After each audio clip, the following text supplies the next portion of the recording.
राम स्वरूप अणखी का नॉवल है भीमा।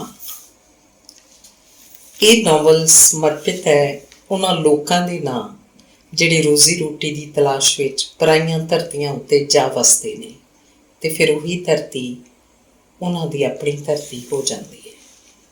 लेखक। अंग पहला। रात अद्धी तो वध बीत चुकी होएगी। वो कोठे तो सिर परने थले डिग्या सी।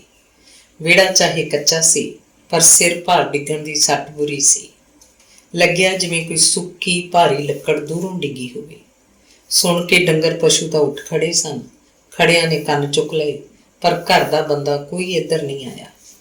सब घूक सुते हुए सन। उस रात हवा चल रही सी। हवा च सिल सी। सिल ते ठंडी हवा ने पहाड़ी माहौल पैदा किया होया सी। हनेर पख चल रहा सी। आसमान च चंद्रमा किधरे नहीं सी। तारे सन पर तारे किधरे किधरे दिसते। चिट्टे बदल हौली हौली इधर उधर घूम रहे सन। किधरे किधरे कोई काला बदल भी सामने आउंदा। आसमान थोड़ा जिहा भी किधरे नंगा हुंदा तां तारे अपनी पूरी चमक दिखाउंदे। पर यह नज़ारा कोई जागदा बंदा ही इस वक्त किधरे वेखदा होएगा। गुरजंटे दी बुढ़ी मां ते ओहदी घरवाली चरनों वरांडे च मंजे डा लैंदियां सन। वरांडा खुलवारा ही सी। पूरी हवा पहुंचती। चाहे वेड़े च पूरी मौज सी पर बरसात का मौसम होने करके कोई पता नहीं सी कदों किहड़े वेले रात नूं मींह आ जावे। इन्नी सोहनी नींद च रात नूं भाजड़ पै जांदी है। मंजे चुकने औखे हुंदे ते दरियां खेस चुकदियां चुकदियां भिज जांदे। जवाकां दा अड चींग चिंगियाड़ा। छोटी कुड़ी चीका मारदी उठन च नहीं आउंदी सी। अजे इस समय चरनों नूं धे धे कुट सुटदी। मींह आवे ना आवे उन्हां नूं वरांडा ही ठीक सी। बरसातां दे दिनां च चरनों लकड़ां पाथियां रसोई च साਂਭ साਂਭ रखदी। गुरजंटा नित दारू पींदा। घर दी कड्डी दारू। भईए नूं नाल लैके आप दारू कढ़दा। तिखी दारू बोतलां च पा के रखदा। ਉਹਦਾ ਨਿੱਤ ਦਾ ਆਦੀਆ ਸੀ। ਭਈਆ दारू ਕੱਢਦਾ ਸੀ। ਆਪ ਨਹੀਂ ਪੀਂਦਾ ਸੀ। ਗੁਰਜੰਟ ਨੇ ਉਹਨੂੰ ਸਭ ਸਿਖਾ ਦਿੱਤਾ ਸੀ। ਫਿਰ ਤਾਂ ਭਈਆ ਆਪ ਹੀ दारू ਦੇ ਤੌੜੇ ਦੱਬਦਾ ਤੇ ਆਪ ਕੱਲਾ ਹੀ ਕੱਢ ਲੈਂਦਾ। ਗੁਰਜੰਟਾ ਤਾਂ ਸਿਰਫ ਪੀਂਦਾ ਸੀ। ਭੀਮੇ ਲਈ ਜਿਵੇਂ ਗੁਰਜੰਟੇ ਜੱਟ ਦੀ दारू ਕੱਢਣਾ ਵੀ ਖੇਤੀ ਦੇ ਕੰਮ ਦਾ ਜ਼ਰੂਰੀ ਹਿੱਸਾ ਹੋਵੇ। ਭੀਮਾ ਖੇਤ 'ਚ ਟਰੈਕਟਰ ਚਲਾਉਂਦਾ। ਖੇਤੀ ਦੇ ਹੋਰ ਸਾਰੇ ਕੰਮ ਕਰਦਾ। ਘਰ ਵਿੱਚ डंगर पशुओं का काम भी ते गुरजंटे नूं दारू कढ़ के देना काम विचों ही काम सी। बैठक नूं बांस की पौड़ी सी। बांस खासा मोटा सी। लक्कड़ दे डंडे मजबूत ते खुरदरे। पौड़ी विच लचक भोरा भी नहीं सी। नहीं तां शराबी बंदे नूं लचकदार पौड़ी बड़ी खतरनाक हुंदी है। शराबी तां खुद ही डिगू डिगू की हालत च हुंदा है ते जे पौड़ी कंध नालों थोड़ी जी भी इधर उधर परे खिसक जाए तां शराबी की खैर नहीं। फिर तो शराबी का गाटा ही टुटदा है जां लत्त बांह भन्नी जाएगी। गुरजंटे की पौड़ी पूरी दमदार सी। वो दैं दैं करदा पौड़ी चढ़दा ते छत उत्ते जाके मंजे नूं दब लैंदा। भीमा पहले ही कोठे उत्ते उहदा दरी खेस विछा आउंदा सी। चौकड़े का बुनिया मंजा उत्ते ही पिया रहिंदा। मोटियां मजबूत रस्सियां मींह कणी वेले ते तेज धुप्पां विच मंजा कोठे उत्ते डिया पिया रहिंदा। ना इहदी लक्कड़ गलदी ना दौड़ वाण टुटदे सन। गुरजंट आम तौर उत्ते बैठक च पैंदा सी। सियालां विच भी उहदे पैण सौण दी थां इह बैठक सी। बैठक दे दूजे सिरे निक्की कोठड़ी सी। बैठक तो कोठड़ी तक वरांडा छत्तिया होया सी। इस छता थल्ले ट्रैक्टर खड़ा रहिंदा। बैठक दे नाल लगदे पासे खूंजे विच ट्रैक्टर दा पक्का ठिकाना सी। मकान का मुख दरवाजा इसे वरांडे विच सी। निक्की कोठड़ी च भीमे दा पैण सौण सी। कोठड़ी च ओहदा मंजा सी जिस उत्ते हमेशा एक कसमैली जी दरी विछी रहिंदी। कोठड़ी मंजे जिन्नी ही चौड़ी सी। मंजे थल्ले ओहदी लोहे की संदूकड़ी पई रहिंदी। हरा रंग कीता होया। पता नहीं इस संदूकड़ी च भीमे दा की सी। कोठड़ी दीआं कंधां च लोहे दे दो सरिये गड्ढे होए सन जिन्हां उत्ते ओह अपना लीड़ा कपड़ा टंगदा जां झोले च निक सुख हुंदा। कोठड़ी च अलमारी तां सी पर उहनूं तख्ता चुगाड़ कोई नहीं सी। अलमारी च सिर्फ सीमेंट दीआं शैल्फां सन। अलमारी च भीमा अपना साबण तेल रखदा ते होर कासे दीआं दो चार शीशियां। ਕੋਠੜੀ ਨੂੰ ਤਖਤੇ ਸਨ, ਬਾਹਰੋਂ ਕੁੰਡਾ ਲੱਗਦਾ ਤੇ ਅੰਦਰੋਂ ਵੀ। ਭੀਮੇ ਨੇ ਕੋਠੜੀ ਨੂੰ ਕਦੇ ਜੰਦਾ ਨਹੀਂ ਲਾਇਆ ਸੀ, ਸਿਰਫ ਬਾਹਰੋਂ ਕੁੰਡਾ ਲਾ ਦਿੰਦਾ ਜਦੋਂ ਖੇਤ ਨੂੰ ਜਾਂਦਾ। ਅੰਦਰਲਾ ਕੁੰਡਾ ਤਾਂ ਲਾਉਂਦਾ ਹੀ ਨਹੀਂ ਸੀ, ਸਿਆਲਾਂ 'ਚ ਵੀ ਨਹੀਂ। ਇੱਕ ਦਿਨ ਉਹਦੇ ਜੀਅ 'ਚ ਪਤਾ ਨਹੀਂ ਕੀ ਆਇਆ, ਉਹਨੇ ਕਾਲੇ ਰੰਗ ਵਿੱਚ ਦਾਤਣ ਨਾਲ ਕੋਠੜੀ ਦੇ ਸੱਜੇ ਪੱਲੇ ਉੱਤੇ ਹਿੰਦੀ 'ਚ ਲਿਖ ਦਿੱਤਾ, ਭੀਮਾ ਜਾਦਵ। ਗੁਰਜੰਟੇ ਨੇ ਉਹਨੂੰ ਪੁੱਛਿਆ, ਭੀਮਿਆ ਇਹ ਕੀ ਲਿਖਤਾ ਹੈ? ਪੜ੍ਹ ਲੈ, ਤੂੰ ਤਾਂ ਪੜ੍ਹਾ ਲਿਖਾ ਹੋਊਗਾ। ਭੀਮੇ ਨੇ ਗੁਰਜੰਟੇ ਵੱਲੋਂ ਨਿਗਾਹ ਘੁਮਾ ਕੇ ਕੋਠੜੀ ਦੇ ਤਖਤਿਆਂ ਵੱਲ ਧਿਆਨ ਦਿੱਤਾ। ਗੁਰਜੰਟਾ ਗੌਰ ਨਾਲ ਲਿਖਤ ਵੱਲ ਝਾਕਣ ਲੱਗਿਆ, ਬੋਲਿਆ, ਪੰਜਾਬੀ ਦੇ ਅੱਖਰ ਤਾਂ ਹੈ ਨਹੀਂ, ਹਿੰਦੀ ਜਿਹੀ ਲੱਗਦੀ ਹੈ। ਇਹ ਮੇਰਾ ਨਾਮ ਹੈ, ਭੀਮਾ ਯਾਦਵ। ਭੀਮੇ ਨੇ ਜਿਵੇਂ ਫਖਰ ਨਾਲ ਦੱਸਿਆ ਹੋਵੇ।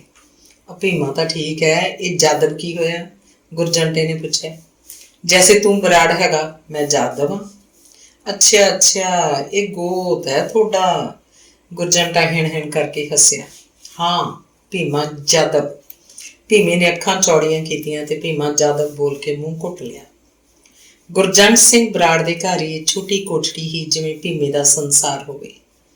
ਘਰ ਖੇਤ ਦੇ ਕੰਮਾਂ ਕਾਰਾਂ ਤੋਂ ਵਿਹਲਾ ਹੋ ਕੇ ਜਦੋਂ ਰੋਟੀ ਖਾਣ ਬਾਅਦ ਉਹ ਆਪਣੀ ਇਸ ਕੋਠੜੀ 'ਚ ਮੰਜੇ ਉੱਤੇ ਆ ਕੇ ਪੈਂਦਾ ਤਾਂ ਉਹਦਾ ਸਾਰਾ ਥਕੇਵਾਂ ਉਤਰ ਜਾਂਦਾ। ਉਹਨੂੰ ਅਜੀਬ ਜਿਹੀ ਮਾਨਸਿਕ ਤਸੱਲੀ ਮਿਲਦੀ। ਉਹਨੂੰ ਘੂਕ ਸੁੱਤੇ ਪਏ ਨੂੰ ਆਪਣੇ ਪਿੰਡ ਤਿਲਕਪੁਰ ਦੇ ਸੁਪਨੇ ਆਉਂਦੇ। ਤਿਲਕਪੁਰ ਪਿੰਡ 'ਚ ਉਹਨਾਂ ਦੇ ਮਕਾਨ ਦੀ ਇਹੋ ਜਿਹੀ ਹੀ ਨਿੱਕੀ ਕੋਠੜੀ ਸੀ ਜਿੱਥੇ ਉਹ ਬਚਪਨ 'ਚ ਸੌਂਦਾ ਹੁੰਦਾ ਸੀ। ਇੱਥੇ ਗੁਰਜੰਟੇ ਦੇ ਘਰ ਜਦੋਂ ਸਵੇਰੇ ਹੱਥ ਮੂੰਹ ਧੋ ਕੇ ਤੇ ਕੁਰਲੀ ਕਰਕੇ ਕੁਝ ਵੀ ਖਾਣ ਪੀਣ ਤੋਂ ਪਹਿਲਾਂ ਉਹ ਕੋਠੜੀ 'ਚ ਆਉਂਦਾ ਤੇ ਕੰਧ ਦੀ ਅਲਮਾਰੀ 'ਚ ਹਨੂੰਮਾਨ ਜੀ ਦੀ ਲੱਕੜ ਦੇ ਫਰੇਮ 'ਚ ਜੜੀ ਛੋਟੀ ਫੋਟੋ ਸਾਹਮਣੇ ਜੋਤ ਜਗਾਉਂਦਾ ਤੇ ਧੂਫ ਲਾ ਕੇ ਮੱਥਾ ਟੇਕਦਾ। ਅੱਖਾਂ ਮੀਚ ਕੇ ਧਿਆਨ ਧਰਦਾ ਤਾਂ ਉਹਨੂੰ ਲੱਗਦਾ ਜਿਵੇਂ ਉਹ ਸੱਚਮੁੱਚ ਤਿਲਕਪੁਰ ਪਿੰਡ 'ਚ ਹਨੂੰਮਾਨ ਜੀ ਦੇ ਮੰਦਿਰ 'ਚ ਖੜਾ ਹੋਵੇ। ਉਸ ਰਾਤ ਭੀਮਾ ਕੋਠੜੀ 'ਚ ਨਹੀਂ ਸੀ। ਕੋਠੜੀ 'ਚ ਪੈਣ ਦੀ ਇਹ ਰੁੱਤ ਵੀ ਨਹੀਂ ਸੀ। ਚਾਹੇ ਉਸ ਰਾਤ ਹਵਾ ਵਧੀਆ ਚੱਲ ਰਹੀ ਸੀ, ਸਿੱਲੀ ਤੇ ਠੰਡੀ, ਪਰ ਹਵਾ ਕਦੇ ਵੀ ਬੰਦ ਹੋ ਸਕਦੀ। ਹਵਾ ਬੰਦ ਹੁੰਦਿਆਂ ਹੀ ਕੋਠੜੀ 'ਚ ਤਾਂ ਸੰਘਾਟਾ ਜਾਣਾ ਸੀ, ਸਾਹ ਲੈਣਾ ਮੁਸ਼ਕਲ ਹੋ ਜਾਂਦਾ। ਭੀਮਾ ਉਸ ਰਾਤ ਡੰਗਰ ਪਸ਼ੂਆਂ ਵਾਲੇ ਛੱਤੜੇ ਤੋਂ ਪਰਾਂ ਖੁੱਲੀ ਜੀ ਥਾਂ ਮੰਜੀ ਢਾ ਕੇ ਪੈ ਗਿਆ। ਇਸ ਥਾਂ ਤੋਂ ਬੈਠਕ ਨਹੀਂ ਦਿਸਦੀ ਸੀ। ਜਿੰਨੀ ਹਵਾ ਸੋਹਣੀ ਸੀ, ਉਹਨੂੰ ਓਨੀ ਹੀ ਸੋਹਣੀ ਨੀਂਦ ਆਈ ਸੀ, ਜਿਵੇਂ ਸੁਰਗ ਦੇ ਝੂਟੇ ਆ ਰਹੇ ਹੋਣ। ਇਸੇ ਕਰਕੇ ਜਦੋਂ ਗੁਰਜੰਟਾ ਬੈਠਕ ਤੋਂ ਡਿੱਗਿਆ ਸੀ, ਭੀਮੇ ਨੂੰ ਭੋਰਾ ਵੀ ਸੁਰਤ ਨਹੀਂ ਸੀ। ਭੀਮਾ ਘਰ 'ਚ ਸਭ ਤੋਂ ਪਹਿਲਾਂ ਜਾਗਦਾ ਹੁੰਦਾ। ਸਭ ਤੋਂ ਪਹਿਲਾਂ ਉਹ ਪਸ਼ੂਆਂ ਦੇ ਕੱਖ ਦੇਖਦਾ, ਕੱਖਾਂ 'ਚ ਹੱਥ ਮਾਰਦਾ ਤਾਂ ਬੈਠੇ ਪਸ਼ੂ ਉੱਠ ਕੇ ਖੜੇ ਹੋ ਜਾਂਦੇ ਤੇ ਕੱਖ ਖਾਣ ਲੱਗਦੇ। ਖੜੇ ਪਸ਼ੂ ਖੁਰਲੀ ਵੱਲ ਆਪਣਾ ਮੂੰਹ ਭਵਾ ਲੈਂਦੇ। ਰਾਤ ਦੇ ਕੁਤਰੇ ਪਏ ਚਾਰੇ ਵਿੱਚੋਂ ਟੋਕਰਾ ਟੋਕਰਾ ਹੋਰ ਸੁੱਟ ਦਿੰਦਾ, ਤੂੜੀ ਵੀ ਰਲਾ ਦਿੰਦਾ। ਪਸ਼ੂ ਬੜੇ ਚਾਅ ਨਾਲ ਚਾਰਾ ਤੂੜੀ ਖਾਣ ਲੱਗਦੇ। ਭੀਮੇ ਨੂੰ ਉੱਠਿਆ ਫਿਰਦਾ ਵੇਖ ਕੇ ਤੇ ਘਰ 'ਚ ਹੁੰਦੇ ਖੜਕੇ ਨੂੰ ਸੁਣ ਕੇ ਚਰਨੋਂ ਵੀ ਉੱਠ ਖੜਦੀ ਤੇ ਚੁੱਲ੍ਹੇ 'ਚ ਅੱਗ ਬਾਲਣ ਲੱਗਦੀ। ਚਾਹ ਪੀ ਕੇ ਭੀਮਾ ਖੇਤਾਂ ਨੂੰ ਤੁਰ ਜਾਂਦਾ।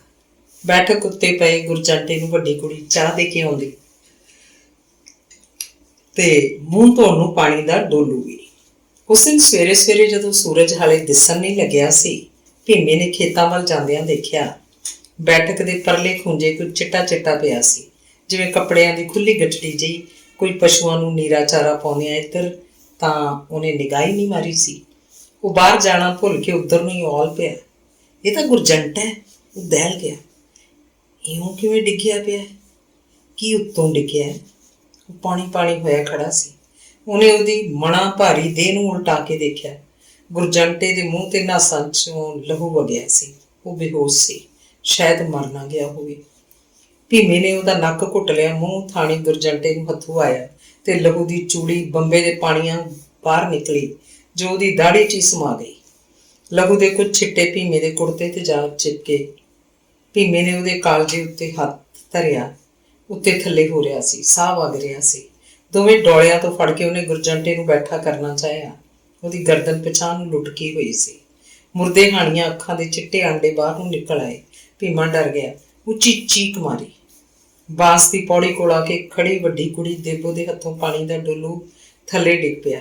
ਉਹ ਵੀ ਚੀਕਾਂ ਮਾਰਦੀ ਮਾਂ ਵੱਲ ਭੱਜੀ। ਹੱਥਲੇ ਸਾਰੇ ਕੰਮ ਛੱਡ ਕੇ ਚਰਨੋਂ ਬੈਠਕ ਵੱਲ ਭੱਜੀ। ਭੀਮਾ ਗੁਰਜੰਟ ਦੀ ਦੇਹ ਨਾਲ ਲਟਾਪੀ ਹੋ ਰਿਹਾ ਸੀ। ਵੇ ਕੀ ਹੋ ਗਿਆ ਇਹਨੂੰ ਚੰਦਰੇ ਨੂੰ? ਚਰਨੋਂ ਦੀ ਲੇਰ ਨਿਕਲੀ। ਭੀਮੇ ਨੇ ਡੋਲਿਆਂ ਤੋਂ ਉਹਨੂੰ ਚੁੱਕ ਲਿਆ ਤੇ ਚਰਨੋਂ ਲੱਤਾਂ ਵੱਲ ਸੀ। ਜਿਵੇਂ ਕਿਵੇਂ ਘੜੀਸਦੇ ਉਹ ਦੋਵੇਂ ਗੁਰਜੰਟ ਨੂੰ ਬੈਠਕ 'ਚ ਲੈ ਆਏ। ਮੰਜੇ ਉੱਤੇ ਪਾ ਦਿੱਤਾ। ਉਦੋਂ ਤੱਕ ਬੁੜੀ ਦੀ ਖੂੰਡੀ ਫੜ ਕੇ ਡਿੱਗਦੀ ਪੈਂਦੀ ਬੈਠਕ 'ਚ ਆ ਕੇ ਗੁਰਜੰਟ ਉੱਤੇ ਝੁਕ ਗਈ। ਵੇ ਕੀ ਹੋ ਗਿਆ ਪੁੱਤ ਵੇ? ਉਹਦੀ ਭਰੜਾਈ ਆਵਾਜ਼ ਮੂੰਹੋਂ ਮਸਾਂ ਨਿਕਲ ਰਹੀ ਸੀ। ਘਰਾਂ ਦੀਆਂ ਸਾਂਝੀਆਂ ਕੰਧਾਂ ਨੀਵੀਆਂ ਹੀ ਸਨ। ਰੌਲਾ ਜਿਹਾ ਸੁਣ ਕੇ ਗੁਆਂਢੀ ਆ ਗਏ ਤੇ ਗੁਰਜੰਟ ਨੂੰ ਦੇਖਣ ਲੱਗੇ। ਉਹ ਬੇਹੋਸ਼ ਸੀ ਪਰ ਸਾਹ ਵਗ ਰਹੇ ਸਨ। ਪਾਣੀ ਦੀ ਘੁੱਟ ਅੰਦਰ ਨਹੀਂ ਹੁੰਦੀ ਸੀ। ਕੋਈ ਜਣਾ ਪਿੰਡ ਦੇ ਪ੍ਰਾਈਵੇਟ ਡਾਕਟਰ ਨੂੰ ਸੱਦ ਲਿਆਇਆ। ਡਾਕਟਰ ਨੇ ਉਹਨੂੰ ਹਿਲਾ ਚਲਾ ਕੇ ਦੇਖਿਆ, ਸਿਰ ਫੜ ਕੇ ਇੱਧਰ ਉੱਧਰ ਕੀਤਾ। ਦੋ ਜਣਿਆਂ ਨੇ ਉਹਨੂੰ ਮੋਢਿਆਂ ਤੋਂ ਫੜ ਕੇ ਉਤਾਂਹ ਉਗਾਸਿਆ ਸੀ। ਡਾਕਟਰ ਨੇ ਦੱਬਵੀਂ ਜੀਭ ਨਾਲ ਐਲਾਨ ਕੀਤਾ ਕਿ ਇਹਦੀ ਧੌਣ ਦਾ ਮਣਕਾ ਟੁੱਟ ਗਿਆ ਲੱਗਦਾ ਹੈ। ਮੰਡੀ ਲੈ ਜਾਓ ਇਹਨੂੰ ਛੇਤੀ ਦੇ ਕੇ, ਟੀਕਾ ਲਾ ਦੇਣਾ, ਮੰਡੀ ਤੱਕ ਇਹਨੂੰ ਕੁਝ ਨਹੀਂ ਹੋਏਗਾ। ਡਾਕਟਰ ਨੇ ਲਾਲ ਦਵਾਈ ਦਾ ਇੱਕ ਵੱਡਾ ਟੀਕਾ ਉਹਦੀ ਬਾਂਹ ਦੀ ਨਾੜ ਅੰਦਰ ਪਹੁੰਚਾ ਦਿੱਤਾ। ਇੱਕ ਟੀਕਾ ਉਹਦੇ ਪੁੜੇ 'ਚ ਲਾਇਆ। ਮੂੰਹ ਖੋਲ ਕੇ ਇੱਕ ਦਵਾਈ ਉਹਦੇ ਅੰਦਰ ਸੁੱਟੀ। ਨੱਕ ਘੁੱਟਿਆ ਤਾਂ ਦਵਾਈ ਸੰਘੋਂ ਥੱਲੇ ਹੋ ਗਈ। ਗਿੱਲਾ ਕੱਪੜਾ ਮੰਗਵਾ ਕੇ ਗੁਰਜੰਟੇ ਦਾ ਚਿਹਰਾ ਸਾਫ਼ ਕੀਤਾ। ਭੀਮਾ ਉਸੇ ਵੇਲੇ ਟਰੈਕਟਰ ਲੈ ਕੇ ਖੇਤ ਨੂੰ ਤੁਰ ਗਿਆ ਸੀ। ਟਰਾਲੀ ਖੇਤ ਖੜੀ ਸੀ। ਥੋੜੇ ਚਿਰ ਬਾਅਦ ਹੀ ਉਹ ਪਿੰਡ ਆ ਗਿਆ ਤੇ ਲੋਕਾਂ ਨੇ ਗੁਰਜੰਟ ਨੂੰ ਟਰਾਲੀ 'ਚ ਪਾ ਲਿਆ। ਇਸ ਦੌਰਾਨ ਚਰਨੋਂ ਪਿੰਡ 'ਚ ਕਿਸੇ ਦੇ ਘਰ ਗਈ ਸੀ ਤੇ ਉਹਨੇ 100 ਦੇ ਨੋਟਾਂ ਦੀ ਵੱਡੀ ਗੁੱਟੀ ਭੀਮੇ ਨੂੰ ਫੜਾਤੀ। 4 ਬੰਦੇ ਟਰਾਲੀ 'ਚ ਬੈਠ ਕੇ ਉਹਦੇ ਨਾਲ ਗਏ। ਪਿੱਛੋਂ ਘਰ 'ਚ ਖੜੇ ਲੋਕ ਅੰਦਾਜ਼ੇ ਲਗਾ ਰਹੇ ਸਨ ਕਿ ਗੁਰਜੰਟ ਕੋਠੇ ਤੋਂ ਡਿੱਗਿਆ ਕਿਵੇਂ। ਕਿੱਥੇ ਜੇ ਡਿੱਗਿਆ ਬਈ? ਇੱਕ ਨੇ ਪੁੱਛਿਆ। ਆਹ ਦੇਖ, ਐਸ ਥਾਂ ਡਿੱਗਿਆ। ਦੂਜੇ ਇੱਕ ਨੇ ਪੈਰ ਦਾ ਪੰਜਾ ਰੱਖ ਕੇ ਦੱਸਿਆ। ਇਹ ਕਹਾਣੀ ਕੀ ਹੋਈ ਬਈ? ਪੌੜੀ ਤਾਂ ਉੱਧਰ ਕਿੱਥੇ ਪਈ ਹੈ ਤੇ ਇੱਧਰ ਆ ਕੇ ਕਿਵੇਂ ਡਿੱਗ ਪਿਆ? ਪੀਂਦਾ ਤਾਂ ਹੈਗਾ ਹੀ ਹੈ, ਨਿੱਤ ਦਾ ਅਧੀਆ ਤਾਂ ਪਿਆਕ ਹੈ। ਰਾਤ ਨੂੰ ਕਿਤੇ ਪਿਸ਼ਾਬ ਕਰਨ ਉੱਠਿਆ ਹੋ, ਇੱਧਰ ਨੂੰ ਉੱਲਲ ਪਿਆ। ਅੱਖਾਂ ਮੀਟੀਆਂ ਤੋਂ ਕੀ ਪਤਾ ਲੱਗਦਾ ਹੈ, ਨੀਂਦ ਚੜੀ ਹੋਣੀ ਹੈ। ਇੱਕ ਬੰਦਾ ਪੌੜੀ ਚੜ੍ਹ ਕੇ ਬੈਠਕ ਦੀ ਛੱਤ ਉੱਤੇ ਗਿਆ, ਇੱਧਰ ਉੱਧਰ ਗੇੜਾ ਮਾਰ ਕੇ ਥੱਲੇ ਆ ਗਿਆ। ਬੋਲਿਆ, ਕੋਠੇ ਤੇ ਕਿਧਰੇ ਪਿਸ਼ਾਬ ਦਾ ਨਿਸ਼ਾਨ ਨਹੀਂ, ਪਰ ਭਾਈ ਬੈਠਕ ਦਾ ਮਨੇਰਾ 2 ਇੱਟਾਂ ਦਾ ਹੀ ਹੈ। ਮਨੇਰਾ ਉੱਚਾ ਹੁੰਦਾ ਤਾਂ ਉਹ ਡਿੱਗਦਾ ਨਹੀਂ ਸੀ। ਇਹੀ ਗੱਲ ਹੋਈ ਲੱਗਦੀ ਹੈ। ਪਿਸ਼ਾਬ ਕਰਨ ਉੱਠਿਆ ਹੋਊ ਜਾਂ ਕੀ ਹੈ, ਪੌੜੀ ਉਤਰਨਾ ਹੋਊ, ਇੱਧਰ ਨੂੰ ਮੂੰਹ ਹੋ ਗਿਆ। ਸ਼ਰਾਬੀ ਨੂੰ ਕੀ ਸੁਰਤ ਰਹਿੰਦੀ ਆ? ਖਬਰ ਹੈ ਕਦੋਂ ਦਾ ਡਿੱਗਿਆ ਪਿਆ ਸੀ। ਇਹਨਾਂ ਨੇ ਤੜਕੇ ਉੱਠ ਕੇ ਦੇਖਿਆ ਉਹਨੂੰ।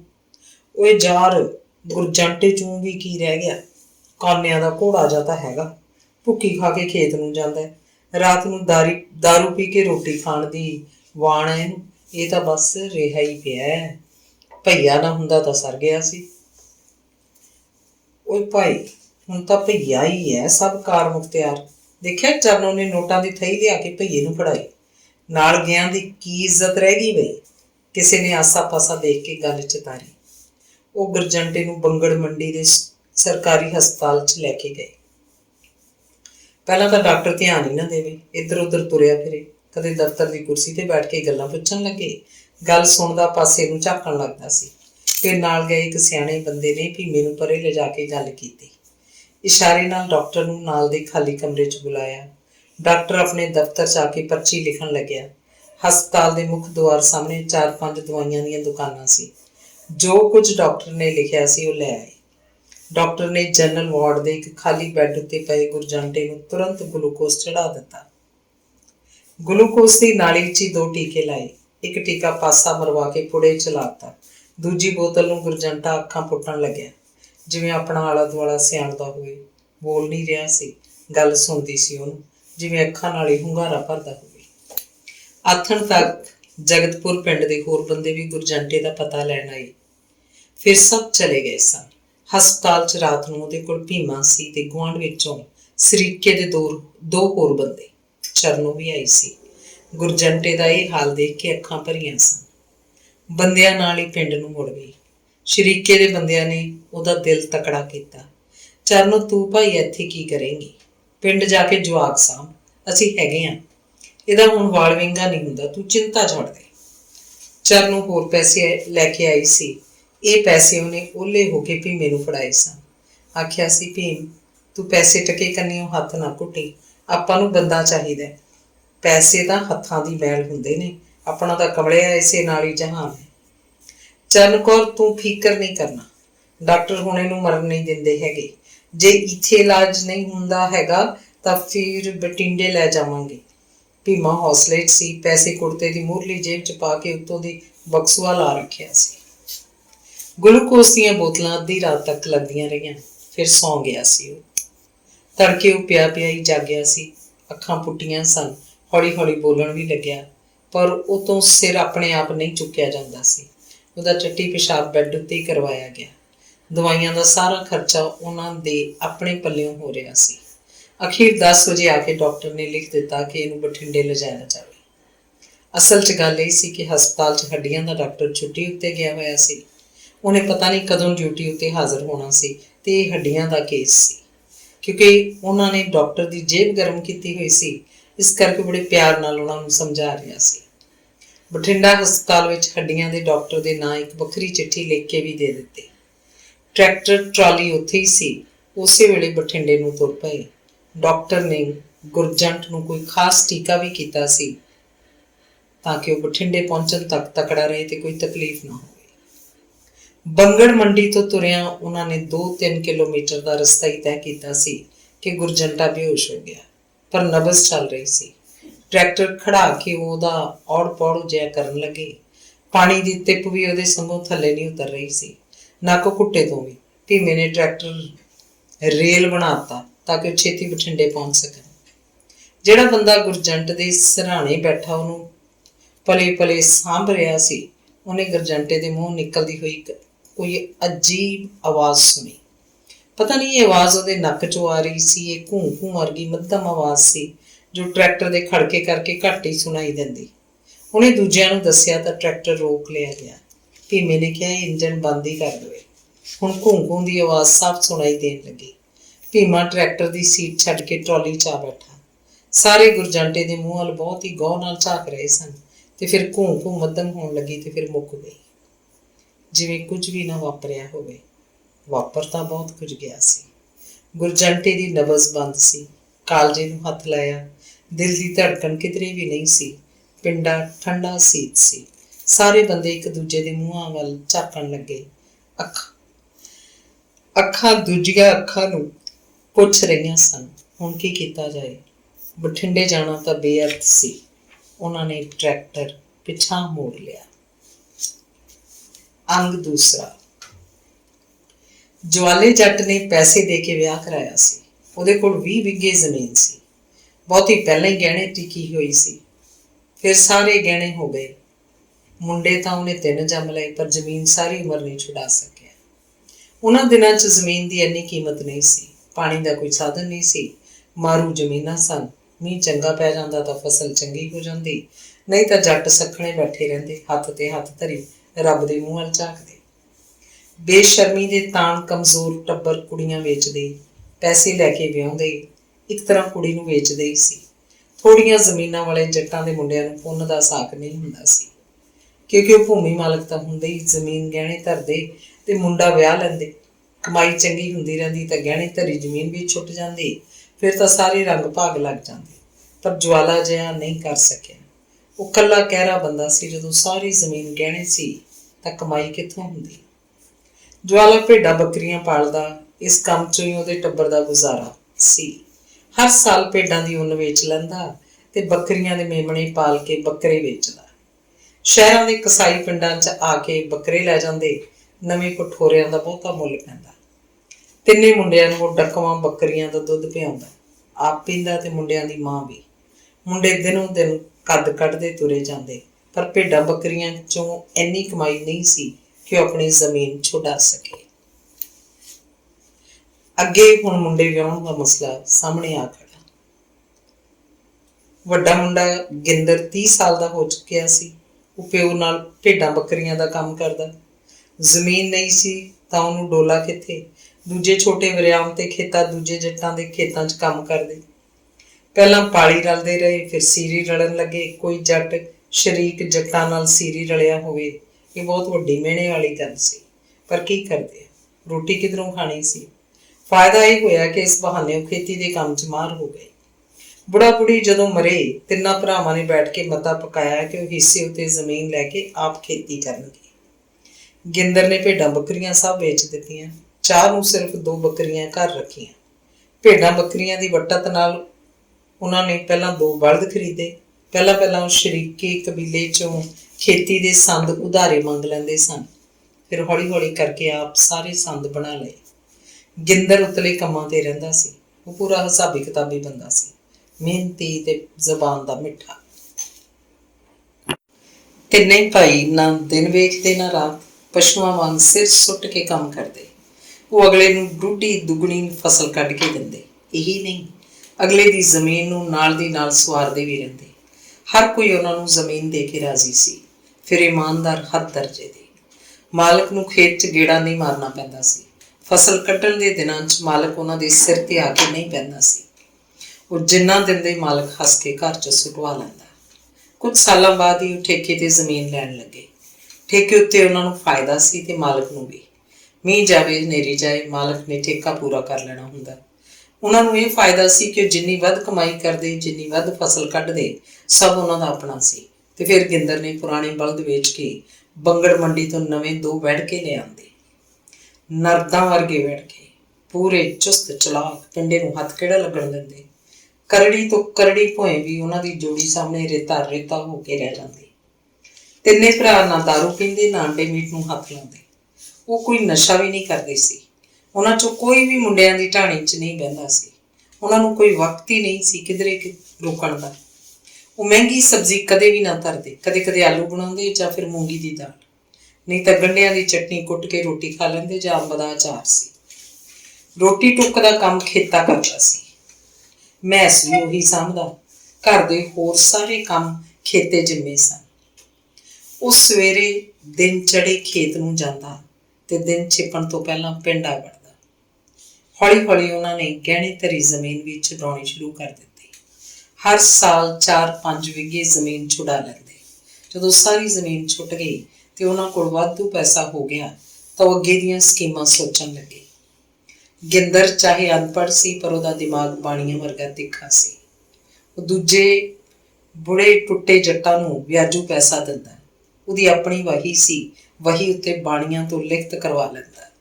ਇਹ ਉਹ ਜ਼ਮਾਨਾ ਸੀ ਜਦੋਂ ਪਿੰਡਾਂ ਦੇ ਬਾਣੀਏ ਸ਼ਹਿਰਾਂ ਨੂੰ ਜਾਣ ਲੱਗੇ ਸਨ। ਵਿਆਜੂ ਪੈਸਾ ਦੇਣ ਦਾ ਕੰਮ ਜੱਟ ਕਰਨ ਲੱਗ ਗਏ ਸਨ। ਉਦੋਂ ਤੱਕ ਗਿੰਦਰ 50 ਸਾਲਾਂ ਨੂੰ ਢੁੱਕਣ ਵਾਲਾ ਸੀ।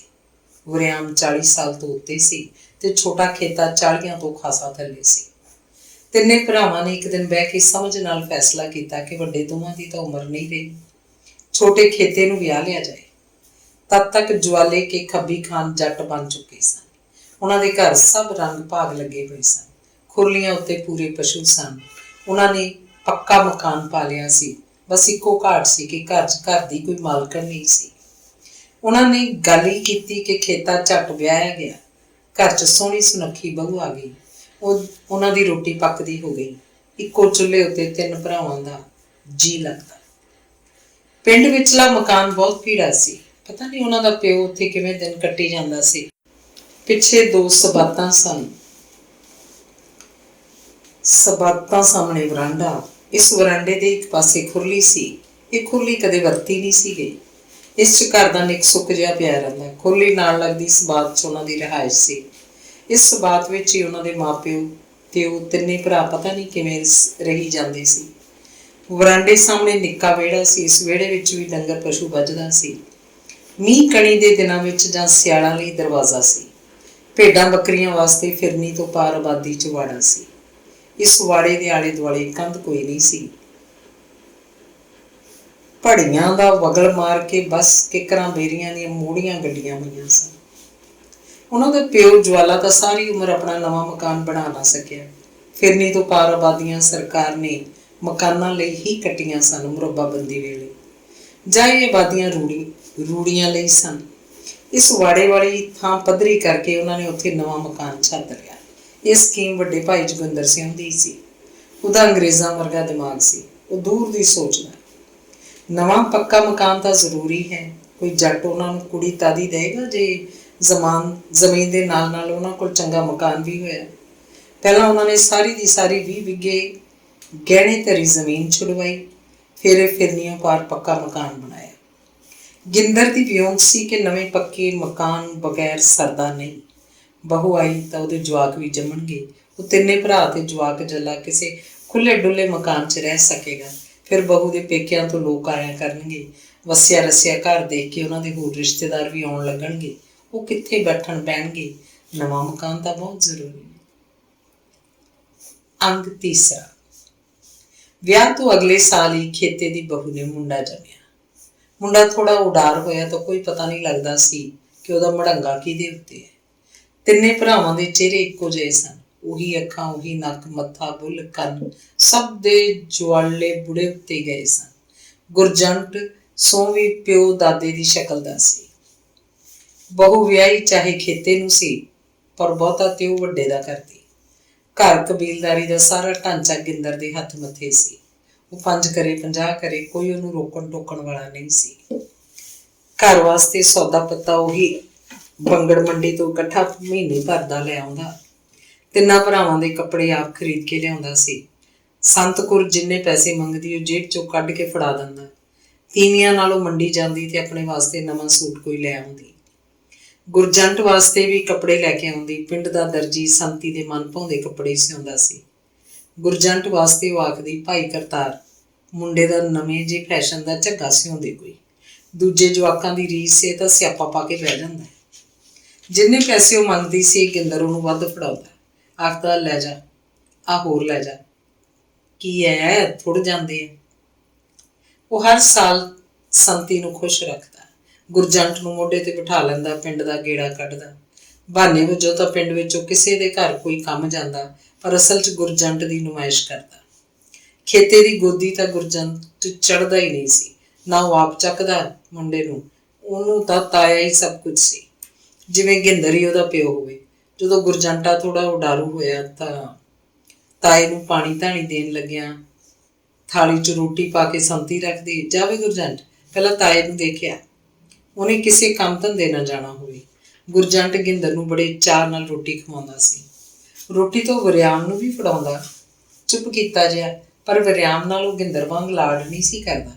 ਖੇਤੇ ਵੇਲੇ ਆਖਦਾ, ਮਾਂ ਤੂੰ ਹੀ ਦੇ ਦੇ ਇਹਨੂੰ ਤਾਂ। ਗਿੰਦਰ ਤੇ ਵਰਿਆਮ ਖੇਤੇ ਨੂੰ ਖੇਤਾ ਕਹਿ ਕੇ ਬੁਲਾਉਂਦੇ ਸਨ। ਗੁਰਜੰਟ ਵੀ ਖੇਤਾ ਆਖਦਾ। ਗਿੰਦਰ ਤੇ ਵਰਿਆਮ ਨੂੰ ਤਾਇਆ, ਵੱਡਾ ਤਾਇਆ, ਵੱਡਾ ਤਾਇਆ, ਛੋਟਾ ਤਾਇਆ। ਸੰਤੀ ਉਹਨੂੰ ਪ੍ਰਣਾਮ ਪਿਆਰ ਨਾਲ ਸਮਝਾਉਂਦੀ। ਬਾਪੂ ਆਖਿਆ ਕਰ ਵੇ, ਇਹ ਤੇਰਾ ਬਾਪੂ ਹੈ। ਦੇਖ ਤੂੰ ਸਕੂਲ ਜਾਣਾ ਨਾ, ਸਕੂਲ 'ਚ ਤੇਰੇ ਪਿਓ ਦਾ ਨਾਂ ਖੇਤਾ ਸਿੰਘ ਲਿਖਿਆ ਹੋਇਆ, ਚਾਹੇ ਮਾਸਟਰ ਨੂੰ ਪੁੱਛ ਨਹੀਂ ਕਦੇ। ਪਰ ਨਾ, ਗੁਰਜੰਟ ਨੇ ਕਦੇ ਇੱਕ ਦਿਨ ਵੀ ਖੇਤੇ ਨੂੰ ਬਾਪੂ ਨਹੀਂ ਆਖਿਆ ਸੀ, ਖੇਤਾ ਆਖਦਾ। ਜਿਉਂ-ਜਿਉਂ ਗੁਰਜੰਟ ਵੱਡਾ ਹੋ ਰਿਹਾ ਸੀ ਤੇ ਸਕੂਲ ਜਾਂਦਾ, ਤਿਉਂ-ਤਿਉਂ ਤਿੰਨੇ ਭਰਾ ਉਮਰ ਉਤਾਰ ਬਣਦੇ ਰਹਿੰਦੇ। ਜਿਉਂ-ਜਿਉਂ ਉਮਰ ਉਤਾਰ ਬਣਦੇ ਜਾਂਦੇ, ਤਿਉਂ-ਤਿਉਂ ਸੰਤੀ ਨਿੱਤ ਨਵਾਂ ਰੰਗ ਕੱਢਦੀ ਜਾਂਦੀ। ਉਹਨੂੰ ਹੋਰ ਕੋਈ ਜਵਾਕ ਨਹੀਂ ਹੋਇਆ ਸੀ, ਬਸ ਇਹੀ ਸੀ ਇੱਕ ਚਿਰਾਗ, ਗੁਰਜੰਟ ਸਿੰਘ। ਘਰ 'ਚ ਮੱਝ ਸੀ, ਦੁੱਧ ਬਾਦ ਬਹੁਤ ਸੀ। ਇਹ ਚੰਗੀ ਨਸਲ ਦੀ ਮੱਝ ਸੀ, ਕਾਲਾ ਸ਼ਾਹ ਰੰਗ, ਕੁੰਡੇ ਸਿੰਘ, ਲੇਵਾ ਪੂਰਾ ਭਰ ਲੈਂਦੀ, ਹੱਥੜੀਆਂ ਪਿੰਡਾ ਥਲ ਥਲ ਕਰਦਾ। ਸੰਤੀ ਉਹਨੂੰ ਖੜਬੜੇਵੇਂ ਚਾਰਦੀ, ਐਨ ਨੁਹਾ ਧੁਆ ਕੇ ਰੱਖਦੀ। ਸਾਰੇ ਟੱਬਰ ਨੂੰ ਦੁੱਧ ਬਹੁਤ ਸੀ। ਸੰਤੀ ਦੁੱਧ ਰਿੜਕਦੀ ਵੀ ਸੀ, ਲੱਸੀ ਬਣ ਜਾਂਦੀ ਪੀਣ ਨੂੰ ਤੇ ਮੱਖਣੀ ਦਾ ਘਿਓ ਬਣਦਾ। ਉਹ ਤਿੰਨਾਂ ਨੂੰ ਇੱਕੋ ਜਿਹਾ ਰੱਖਦੀ, ਦਾਲ ਸਬਜ਼ੀ 'ਚ ਘਿਓ ਪਾਉਂਦੀ। ਆਪ ਵੀ ਸੰਤੀ ਦਾ ਖਾਣਾ ਪੀਣਾ ਖੁੱਲ੍ਹਾ ਸੀ। ਗੁਰਜੰਟ ਨੂੰ ਮੱਖਣੀ ਦਿੰਦੀ। ਸੰਤੀ ਦਾ ਚੁਗਾਠਾ ਪੂਰਾ ਭਰ ਗਿਆ। ਚਿਹਰੇ ਤੇ ਨੂਰਾਨੀ ਸੀ। ਡੋਲਿਆਂ ਦਾ ਮਾਸ ਇੱਟ ਵਾਂਗ ਕਰੜਾ ਤੇ ਲੱਤਾਂ ਦੀਆਂ ਪਿੰਜਣੀਆਂ ਥੰਮੀਆਂ ਵਾਂਗ ਨਰੋਈਆਂ ਸਨ। ਤੁਰਦੀ ਤਾਂ ਧਰਤੀ ਉਹਦੇ ਅੱਗੇ ਨਿਉ-ਨਿਉ ਜਾਂਦੀ। ਉਹ ਖੇਤੇ ਤੋਂ 10 ਸਾਲ ਛੋਟੀ ਸੀ। ਵੱਡੇ ਦੋਵੇਂ ਜਿਵੇਂ ਉਹਨੇ ਹਰਾ ਦਿੱਤੇ। ਗਿੰਦਰ ਕਦੋਂ ਦਾ 60 ਨੂੰ ਟੱਪ ਚੁੱਕਿਆ ਸੀ। ਉਹਦੇ 'ਚੋਂ ਪਹਿਲਾਂ ਵਾਲੀ ਪਹੁੰਚ ਨਹੀਂ ਰਹੀ ਸੀ। ਖੇਤਾਂ 'ਚ ਥੋੜਾ ਮੋਟਾ ਕੰਮ ਤਾਂ ਕਰਦਾ, ਪਰ ਕੰਧਾਂ ਕੌਲਿਆਂ ਨਾਲ ਡੱਪ ਵੱਜਦਾ ਫਿਰਦਾ। ਚੋਰੀ ਛਿਪੇ ਫੀਮ ਦਾ ਕੰਡਾ ਖਾਣ ਲੱਗਿਆ। ਵਰਿਆਮ ਚਾਹੇ ਗਿੰਦਰ ਤੋਂ ਖਾਸਾ ਛੋਟਾ ਸੀ, ਪਰ ਉਹਦੇ ਨਾਲੋਂ ਵੀ ਬੁੜਾ ਲੱਗਦਾ। ਕੁਝ ਵਰ੍ਹਿਆਂ ਤੋਂ ਉਹਨੂੰ ਕੋਈ ਅੰਦਰਲੀ ਬਿਮਾਰੀ ਸੀ। ਖੇਤ 'ਚ ਕੰਮ ਛੱਡ ਕੇ ਬੈਠ ਜਾਂਦਾ, ਕਾਲਜੇ 'ਚ ਮੁੱਕੀ ਦੇ ਕੇ, ਜਿਵੇਂ ਕੋਈ ਖਾਸਾ ਦੁੱਖ ਮੰਨ ਰਿਹਾ ਹੋਵੇ। ਇੰਨਾ ਤਿੱਖਾ ਦਰਦ ਉਹਨੂੰ ਕੁਝ ਪਲ ਹੀ ਰਹਿੰਦਾ। ਉਹਨੂੰ ਚੀਕ ਮਾਰਨੀ ਔਖੀ ਲੱਗਦੀ। ਜੇ ਕੋਈ ਉਹਨੂੰ ਪੁੱਛਦਾ ਕੀ ਹੋ ਗਿਆ ਤਾਂ ਦੱਸ ਵੀ ਨਹੀਂ ਸਕਦਾ ਸੀ। ਤੇ ਫਿਰ ਕੁਝ ਸਮੇਂ ਬਾਅਦ ਉਹ ਥਾਂ ਦੀ ਥਾਂ ਲੰਮਾ ਪੈ ਜਾਂਦਾ। ਪਿਆ ਹੀ ਉਹ ਸੁਰਤ 'ਚ ਆਉਣ ਲੱਗਦਾ। ਇਹ ਪਤਾ ਨਹੀਂ ਕੀ ਬਿਮਾਰੀ ਸੀ। ਕਿਸੇ ਨੂੰ ਉਹ ਕੁਝ ਦੱਸਦਾ ਵੀ ਨਹੀਂ ਸੀ। ਵਿੱਚੇ ਵਿੱਚ ਦੁੱਖ ਨੂੰ ਪੀ ਜਾਂਦਾ। ਬਿਮਾਰੀ ਉਹਨੂੰ ਦਿਨੋਂ ਦਿਨ ਖਾਂਦੀ ਜਾ ਰਹੀ ਸੀ। ਖੇਤਾ ਸਰੀਰ ਦਾ ਤਕੜਾ ਸੀ, ਰੋਟੀ ਟੁੱਕ ਵੀ ਠੀਕ ਖਾਂਦਾ, ਪਰ ਘਾਉ ਮਾਊ ਜਿਹਾ ਬਣਿਆ ਰਹਿੰਦਾ। ਉਹਦੀ ਘਰ 'ਚ ਕੋਈ ਬਹੁਤੀ ਪੁੱਛ ਦੱਸ ਨਹੀਂ ਸੀ। ਸੰਤੀ ਰਾਤ ਨੂੰ ਮੰਜਾ ਚਾਹੇ ਖੇਤੇ ਕੋਲ ਹੀ ਲਾਉਂਦੀ ਸੀ, ਪਰ ਖੇਤਾ ਫਿਰ ਵੀ ਇਕੱਲਾ ਸੀ, ਜਿਵੇਂ ਰੂਹੀ ਬੀਆਮਾਨ 'ਚ ਰੜੇ ਮੈਦਾਨ ਕੱਲਾ ਪਿਆ ਹੋਵੇ। ਬਾਹੀ ਨਾਲ ਬਾਹੀ ਜੋੜ ਕੇ ਪਈ ਤੀਵੀਂ ਦਾ ਉਹਨੂੰ ਕੋਈ ਅਹਿਸਾਸ ਨਹੀਂ ਰਹਿ ਜਾਂਦਾ ਸੀ। ਸੰਤੀ ਨੇ ਉਹਨੂੰ ਚੱਜ ਨਾਲ ਕਦੇ ਵੀ ਨਹੀਂ ਬੁਲਾਇਆ ਸੀ। ਆਮ ਔਰਤ ਮਰਦ ਰਾਤ ਨੂੰ ਗੱਲਾਂ ਕਰਦੇ ਕਰਦੇ ਸੌਂਦੇ ਸਨ, ਪਰ ਕਈ ਸਾਲਾਂ ਤੋਂ ਉਹਨਾਂ ਦੀ ਕੋਈ ਅਜਿਹੀ ਸਾਂਝ ਨਹੀਂ ਸੀ। ਮੰਜੀ ਨਾਲ ਮੰਜੀ ਜੋੜ ਕੇ ਪੈਣ ਦਾ ਦਿਖਾਵਾ ਸੀ, ਗੁਆਂਢੀਆਂ ਲਈ ਜਾਂ ਕਿਸੇ ਆਏ ਗਏ ਲਈ। ਨਹੀਂ ਤਾਂ ਪਤੀ ਪਤਨੀ ਵਾਲਾ ਉਹਨਾਂ 'ਚ ਕੋਈ ਸੁਖਾਵਾਂ ਜਿਹਾ ਰਿਸ਼ਤਾ ਨਹੀਂ ਰਹਿ ਗਿਆ ਸੀ। ਜਿਵੇਂ ਲੋਥ ਕੋਲ ਲੋਥ ਪਈ ਹੋਵੇ। ਗੁਰਜੰਟ ਗਿੰਦਰ ਤਾਏ ਕੋਲ ਪੈਂਦਾ ਸੀ। ਗਿੰਦਰ ਜਿਉਂ-ਜਿਉਂ ਥਿਵਦਾ ਗਿਆ, ਘਰ ਕਬੀਲਦਾਰੀ ਦੀ ਜ਼ਿੰਮੇਦਾਰੀ ਸੰਤੀ ਕੋਲ ਆਉਂਦੀ ਗਈ। ਗਿੰਦਰ ਉਹਨੂੰ ਆਪ ਹੀ ਅੱਗੇ ਅੱਗੇ ਰੱਖਣ ਲੱਗਿਆ। ਫਿਰ ਤਾਂ ਪੈਸਾ ਟਕਾ ਸਾਰਾ ਸੰਤੀ ਦੇ ਸੰਦੂਕ 'ਚ ਹੀ ਰਹਿਣ ਲੱਗਿਆ। ਗਿੰਦਰ ਦੀ ਸਲਾਹ ਨਾਲ ਉਹੀ ਸਭ ਨੂੰ ਦਿੰਦੀ ਲੈਂਦੀ। ਗਿੰਦਰ ਸੰਤੀ ਦਾ ਜੇਠ ਨਹੀਂ, ਉਹਦੀ ਸੱਸ ਵੀ ਸੀ। ਸੱਸਾਂ ਵਾਂਗ ਗਿੰਦਰ ਸੰਤੀ ਨੂੰ ਕਬੀਲਦਾਰੀ ਦੀਆਂ ਗੱਲਾਂ ਸਮਝਾਉਂਦਾ। ਸੰਤੀ 'ਚ ਦਿਨੋਂ ਦਿਨ ਘਰ ਮਾਲਕਣ ਵਾਲੇ ਗੁਣ ਭਰਦੇ ਜਾ ਰਹੇ ਸਨ। ਕੰਮ ਧੰਦੇ ਨੂੰ ਆਏ ਲੋਕ ਜਾਂ ਗੁਆਂਢ ਦੀਆਂ ਬੁੜੀਆਂ ਸੰਤੀ ਨਾਲ ਹੀ ਗੱਲ ਕਰਦੀਆਂ ਸਨ। ਗੁਰਜੰਟ ਪੜ੍ਹਨ 'ਚ ਇੰਨਾ ਹੁਸ਼ਿਆਰ ਨਹੀਂ ਸੀ। ਕਦੇ ਕਦੇ ਸਕੂਲ ਜਾਣ ਤੋਂ ਵੀ ਘੇਸਲ ਮਾਰ ਜਾਂਦਾ, ਖੇਤਾਂ ਨੂੰ ਤੁਰ ਪੈਂਦਾ। ਖਾਣ ਪੀਣ ਦਾ ਬਹੁਤ ਸ਼ੌਕੀਨ ਸੀ। ਸ਼ਹਿਰੋਂ ਆਏ ਸਾਈਕਲਾਂ ਵਾਲਿਆਂ ਤੋਂ ਚੀਜ਼ਾਂ ਲੈ ਲੈ ਖਾਂਦਾ। ਕਦੇ ਮਾਂ ਦੀ ਰਿੰਨੀ ਦਾਲ ਸਬਜ਼ੀ ਪਸੰਦ ਨਾ ਕਰਦਾ ਤੇ ਆਪਣੀ ਮਨ ਮਰਜ਼ੀ ਦੀ ਚੀਜ਼ ਬਣਵਾ ਕੇ ਰੋਟੀ ਖਾਂਦਾ। ਉਹ ਐਡਾ ਸਿਰ ਚੜਿਆ ਸੀ ਕਿ ਮੂੰਹ 'ਚ ਪਾਈ ਬੁਰਕੀ ਬਾਹਰ ਥੁੱਕ ਦਿੰਦਾ, ਆਖਦਾ ਕੌੜੀ ਹੈ, ਮੈਂ ਨਹੀਂ ਖਾਂਦਾ ਰੋਟੀ। ਚੂਰੀ ਕੁੱਟ ਕੇ ਦੇ, ਚੂਰੀ ਕੁੱਟ ਦੇ ਬੇਬੇ, ਗੁੜ ਪਾ ਕੇ। ਵੇ ਕਮੂਤਾ, ਤੂੰ ਪਹਿਲਾਂ ਹੀ ਚੂਰੀ ਨੂੰ ਆਖ ਦਿੰਦਾ, ਮੈਂ ਚੂਰੀ ਕੁੱਟ ਦਿੰਦੀ, ਮਾਂ ਬੁੜਕਦੀ, ਫਿਰ ਹੁਣ ਕੁੱਟ ਦੇ। ਗੁਰਜੰਟ ਪਾਣੀ ਦੀ ਕੁਰਲੀ ਕਰਦਾ ਆਖਦਾ, ਦਾਲ ਨੂੰ ਦੱਸ ਕੀ ਹੋਇਆ, ਤੇਰਾ ਤਾਇਆ ਖਾ ਕੇ ਗਿਆ, ਉਹਨੂੰ ਤਾਂ ਲੱਗੀ ਨਾ ਕੌੜੀ, ਤੇ ਆ ਜਿਹੜਾ ਇੰਨਾ ਘਿਓ ਪਵਾਇਆ ਸੀ ਵਿੱਚ, ਇਹਦਾ ਕੀ ਕਰਾਂ? ਡੋਲਾਂ ਹੁਣ ਇਹਨੂੰ ਬੱਠਲ 'ਚ। ਤੂੰ ਖਾ ਲਈ ਬੇਬੇ, ਢੱਕ ਕੇ ਰੱਖ ਦੇ, ਜਾਂ ਖੇਤਾ ਖਾ ਲੂਗਾ। ਗੁਰਜੰਟਾ ਚੂਰੀ ਦੀ ਉਡੀਕ ਕਰਨ ਲੱਗਦਾ। ਪੱਗ ਬੰਨਣ ਦਾ ਬੜਾ ਸ਼ੌਕੀਨ ਸੀ। ਢਾਹ ਲੈਂਦਾ, ਫਿਰ ਬੰਨਣ ਲੱਗਦਾ। ਢਾਲੀ ਬੰਨ੍ਹ ਲਈ ਜਿਵੇਂ ਇਹੀ ਕੰਮ ਹੋਵੇ ਉਹਨੂੰ। ਬੈਠਕ ਦੇ ਸ਼ੀਸ਼ੇ ਮੂਹਰੇ ਖੜੇ ਦਾ ਖੜਾ। ਪੱਗ ਬੰਨ੍ਹਦਾ ਉਹ ਤਾਂ ਸਕੂਲ ਤੋਂ ਵੀ ਕਦੇ ਕਦੇ ਲੇਟ ਹੋ ਜਾਂਦਾ। ਗਾਹਾਂ ਮਾਸਟਰਾਂ ਤੋਂ ਝਿੜਕਾਂ ਖਾਂਦਾ। ਕਦੇ ਕਦੇ ਪੱਗ ਹੀ ਪੱਲੇ ਰਹਿ ਜਾਂਦੀ ਤੇ ਮਾਸਟਰਾਂ ਤੋਂ ਡਰਦਾ ਸਕੂਲ ਜਾਂਦਾ ਹੀ ਨਹੀਂ ਸੀ। 8ਵੀਂ 'ਚੋਂ ਫੇਲ ਹੋ ਕੇ ਘਰ ਬੈਠ ਗਿਆ। ਪਰਚੇ ਵੀ ਉਹਨੇ ਬੇਦਿਲੀ ਨਾਲ ਦਿੱਤੇ ਸਨ। ਗੱਲ ਮੁਕਾ ਦੇ, ਪੜ੍ਹਾਈ 'ਚ ਗੁਰਜੰਟੇ ਦੀ ਕੋਈ ਰੁਚੀ ਨਹੀਂ ਰਹਿ ਗਈ ਸੀ। ਫੇਲ ਹੋ ਕੇ ਉਹ ਦੁਬਾਰਾ ਸਕੂਲ ਨਹੀਂ ਗਿਆ ਸੀ। ਮੁੰਡੇ ਉਹਨੂੰ 2 ਵਾਰ ਸੱਦਣ ਆਏ ਸਨ। ਨਾ ਸਕੂਲ ਜਾਂਦਾ, ਨਾ ਕੁਝ ਦੱਸਦਾ ਕਿ ਉਹ ਕਿਉਂ ਸਕੂਲ ਨਹੀਂ ਜਾਂਦਾ। ਸੰਤੀ ਉਦਣ ਦੀ ਖਿਝੀ ਤਪੀ ਜਾਂਦੀ, ਉਹਨੂੰ ਬੇਸਬਰੀਆਂ ਗਾਲਾਂ ਕੱਢਦੀ। ਇੱਕ ਦਿਨ ਕਹਿਣ ਲੱਗੀ, ਸਕੂਲ ਨਹੀਂ ਜਾਣਾ ਤਾਂ ਖੇਤ ਨੂੰ ਜਾ, ਇੱਥੇ ਘਰੇ ਬਿਠਾ ਕੇ ਮੈਂ ਵੱਢਣਾ ਤੈਨੂੰ। ਗੁਰਜੰਟ ਚੁੱਪ ਸੀ ਤੇ ਅੱਖਾਂ ਦੇ ਡੇਲੇ ਬਾਹਰ ਕੱਢ ਕੇ ਮਾਂ ਵੱਲ ਝਾਕਿਆ। ਸੰਤੀ ਨੇ ਡੰਡਾ ਫੜ ਕੇ ਉਹਨੂੰ ਪਸ਼ੂਆਂ ਵਾਂਗ ਧੈ ਧੈ ਕੁੱਟ ਸੁੱਟਿਆ ਤੇ ਫਿਰ ਹੌਂਕਦੀ ਕੁਰਲਾਉਂਦੀ ਮੰਜੇ ਤੇ ਜਾ ਡਿੱਗੀ। ਪਈ ਪਈ ਆਪਣਾ ਮੱਥਾ ਕੁੱਟਣ ਲੱਗੀ। ਗੁਰਜੰਟਾ ਕੁੱਟ ਖਾ ਕੇ ਘਰੋਂ ਬਾਹਰ ਹੋ ਗਿਆ। ਦੁਪਹਿਰੇ ਰੋਟੀ ਖਾਣ ਆਇਆ ਹੀ ਨਹੀਂ। ਸੰਤੀ ਫੇਰ ਉਹਨੂੰ ਪਿੰਡ 'ਚ ਲੱਭਦੀ ਫਿਰੇ। ਖੇਤੇ ਨੂੰ ਤੋਰਿਆ, ਜਾਂ ਤੂੰ ਭਾਲ ਉਹਨੂੰ ਨਕੜਵੇਂ ਨੂੰ, ਆਇਆ ਕਿਉਂ ਨਹੀਂ ਰੋਟੀ ਖਾਣ। ਗੁਰਜੰਟਾ ਦਿਨ ਛਿਪੇ ਘਰ ਵੜਿਆ। ਉਹਦੀ ਦਾਰੂ ਪੀਤੀ ਹੋਈ ਸੀ, ਸਾਰੇ ਘਰ ਹੀ ਸਨ। ਸੰਤੀ ਭੱਜੀ ਭੱਜੀ ਬੈਠਕ 'ਚ ਗਈ। ਹਨੇਰੇ 'ਚ ਹੀ ਬੈਠਾ ਸੀ ਉਹ। ਸੰਤੀ ਨੇ ਸਵਿੱਚ ਦੱਬੀ। ਉਹ ਕੰਧ ਵੱਲ ਝਾਕ ਰਿਹਾ ਸੀ। ਬੋਲੀ, ਆ ਗਿਆ ਉਹ? ਫਿਰ ਵੀ ਨਹੀਂ ਝਾਕਿਆ। ਨੇੜੇ ਹੋਈ ਤਾਂ ਉਹਨੂੰ ਉਹਦੇ 'ਚ ਸ਼ਰਾਬ ਦਾ ਮੁਸ਼ਕ ਆਇਆ। ਸੰਤੀ ਖੜੀ ਖੜੀ ਪਿੱਟਣ ਲੱਗ ਪਈ। ਦੁਹੱਥੜ ਮਾਰ ਮਾਰ ਪਿੰਡਾ ਲਾਲ ਕਰ ਲਿਆ। ਉੱਚੀ ਉੱਚੀ ਬੋਲ ਵੀ ਰਹੀ ਸੀ। ਸੰਤੀ ਦਾ ਬੋਲ ਸੁਣ ਕੇ ਗਿੰਦਰ ਕਾਹਲ ਨਾਲ ਬੈਠਕ 'ਚ ਗਿਆ। ਉਹ ਆਖ ਰਹੀ ਸੀ, ਇਹਨੂੰ ਕਰਾਤਾ ਕੁਛ ਜੈ ਖਾਣੇ ਕਿਸੇ ਸ਼ਰੀਕ ਨੇ। ਇਹਦੀ ਝਾਕਣੀ ਤਾਂ ਦੇਖ, ਦਾਰੂ ਕਦੇ ਕਿਸੇ ਪਿਓ ਨੇ ਨਾ ਪੀਤੀ, ਦਾਦੇ ਨੇ ਨਾ ਪੀਤੀ, ਇਹ ਦੇਖ ਕੀ ਬਣਿਆ ਬੈਠਾ।